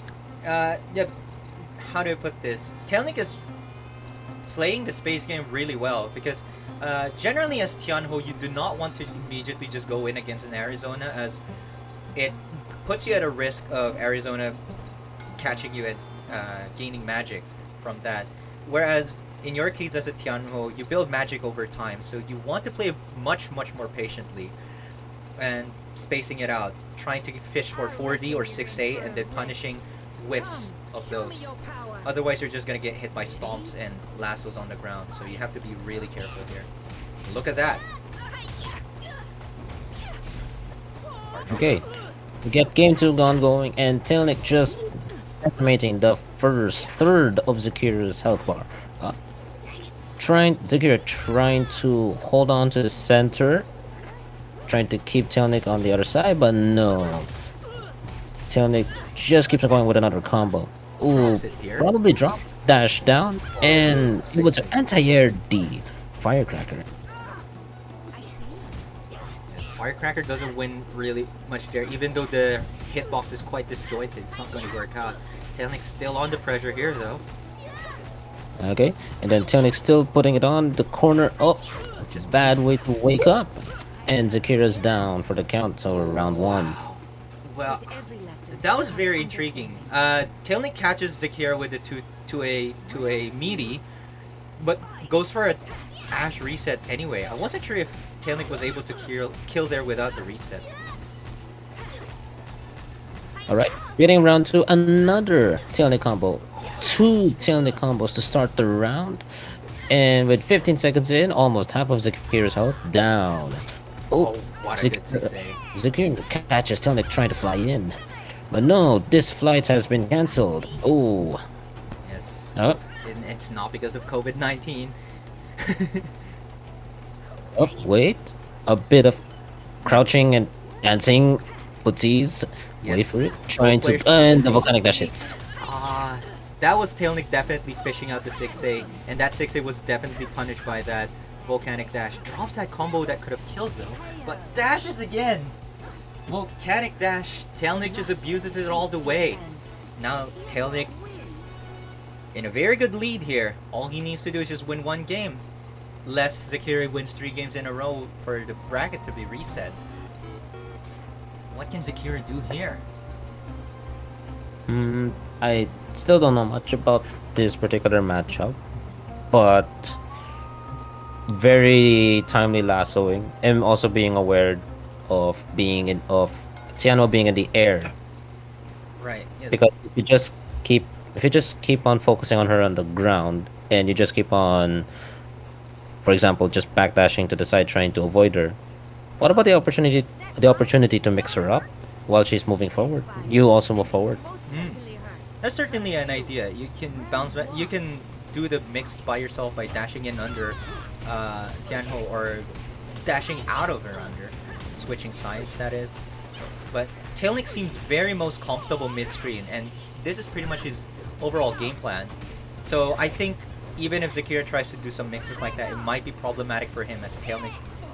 Oh, a long distance lasso, and no, that doesn't really put up that much as Tailnic continues to combo. Yeah. On the way. Hard knockdown. It's a grab. A reset Oh, attempt. tech grab in the air. Yep. Alright, okay. Zekira Now we're good back to awareness. neutral, back to footsies. Tiano trying to bait something out of Zekira. Oh, armor dash out of the way to mix up, Oh. and the combo has not continued though. Yeah. And Zekira just trying to continue a combo of his own, and now we have a full bar of magic for Arizona. Okay, good 6A. Air your way, okay. Okay, a bit of more stuff. And Headbuck. That was a swift jump in. Oh, but he wasn't ready Oh. for that 7 DJC. And now Tailnic's at match point. Zekira's definitely playing it a lot better, being much more careful with how Tailnic approaches, but perhaps it's not really enough. He needs to play a bit more patiently here, or catch him off with these anti-airs. alright, okay. So Zekira moving into the lasso gets in a soft knockdown, and here we go. Zekira trying to continue a combo, but it keeps on dropping. And Tailnic volcanic dashing, and then volcanic crashing, and then here we go for armor dashing and lassoing, trying to get to the air, and then nope. Yes, definitely. Yeah, Zekira is now a bit more aware, anti-airing, using counter, playing the defense game much better. And that was... And then that's round 2. Yes, Zekira finally able to take a round for himself. And he has a lot of meter. Both players actually at pretty much technically level 3 at this point. And Zekira has a good way to take advantage of this, or rather, can take this back. But Tailnic goes for level 2 immediately. Hard knockdown, going for these setups. And the volcanic dash, and then is on the way down to the ground, and then Tailnic just trying to continue the combo, trying to do resets, and the resets are working. The Oki is Okiing, and now Oh no, that is the end. volcanic dashing. That is the end. Oh my god, that was just a commanding game by Tailnic. Now we have this beast to blame. But not well enough. Well, That was that is definitely some bullshit blazing. Man, well, that's I need to unfortunate. reflect on myself for that one. I knew we could not change Yes. Fauna society. Yeah, we're not changing Fauna society. Tailnic is still keeping the game. Bullshit is still blazing. There's no way around this, unfortunately. And yep, that means that's the end of the tournament. Status quo remains. Tailnic wins the tournament.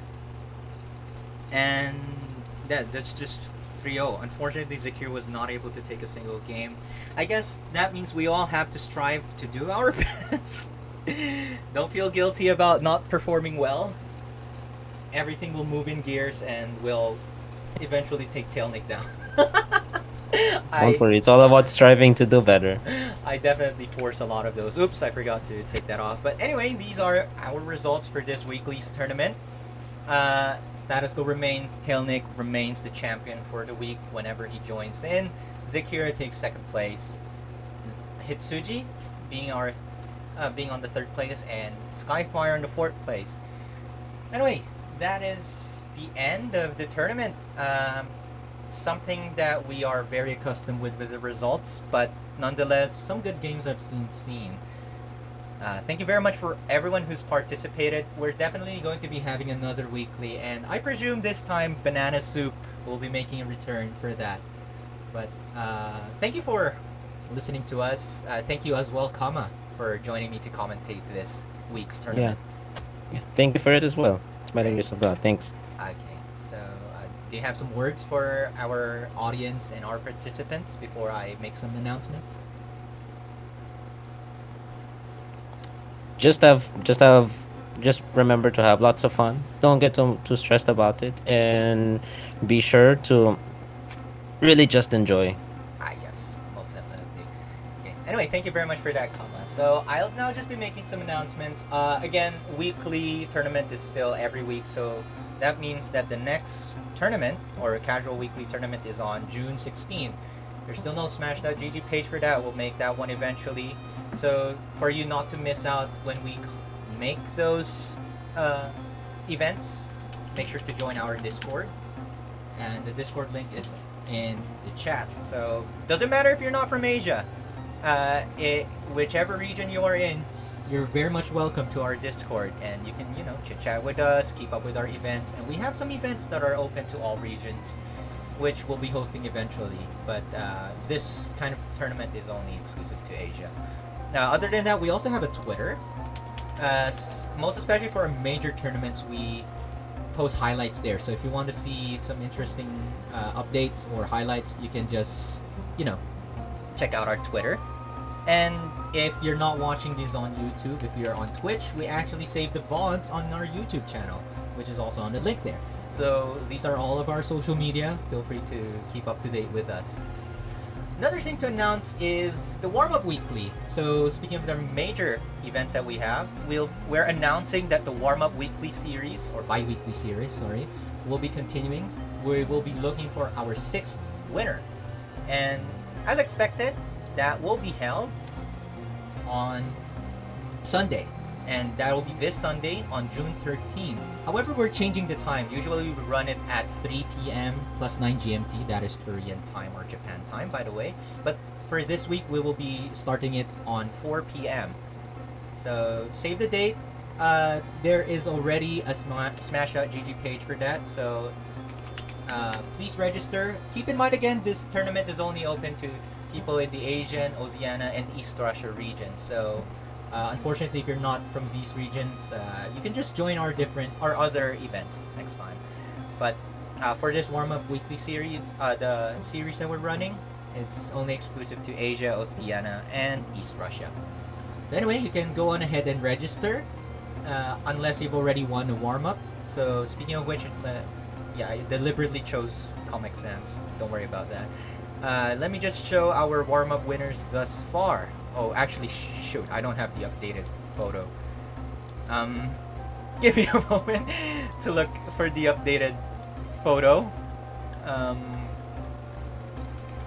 Shoot. Dang, I don't have the updated photo. Let me just try to flash that from every. Yeah, aka just it's literally just Sky. But yes, okay, here we are. You know what? I'll just use the browser to show that because it is a lot easier. I'll save this for next time so that I don't make this mistake again. But I'll be using the browser.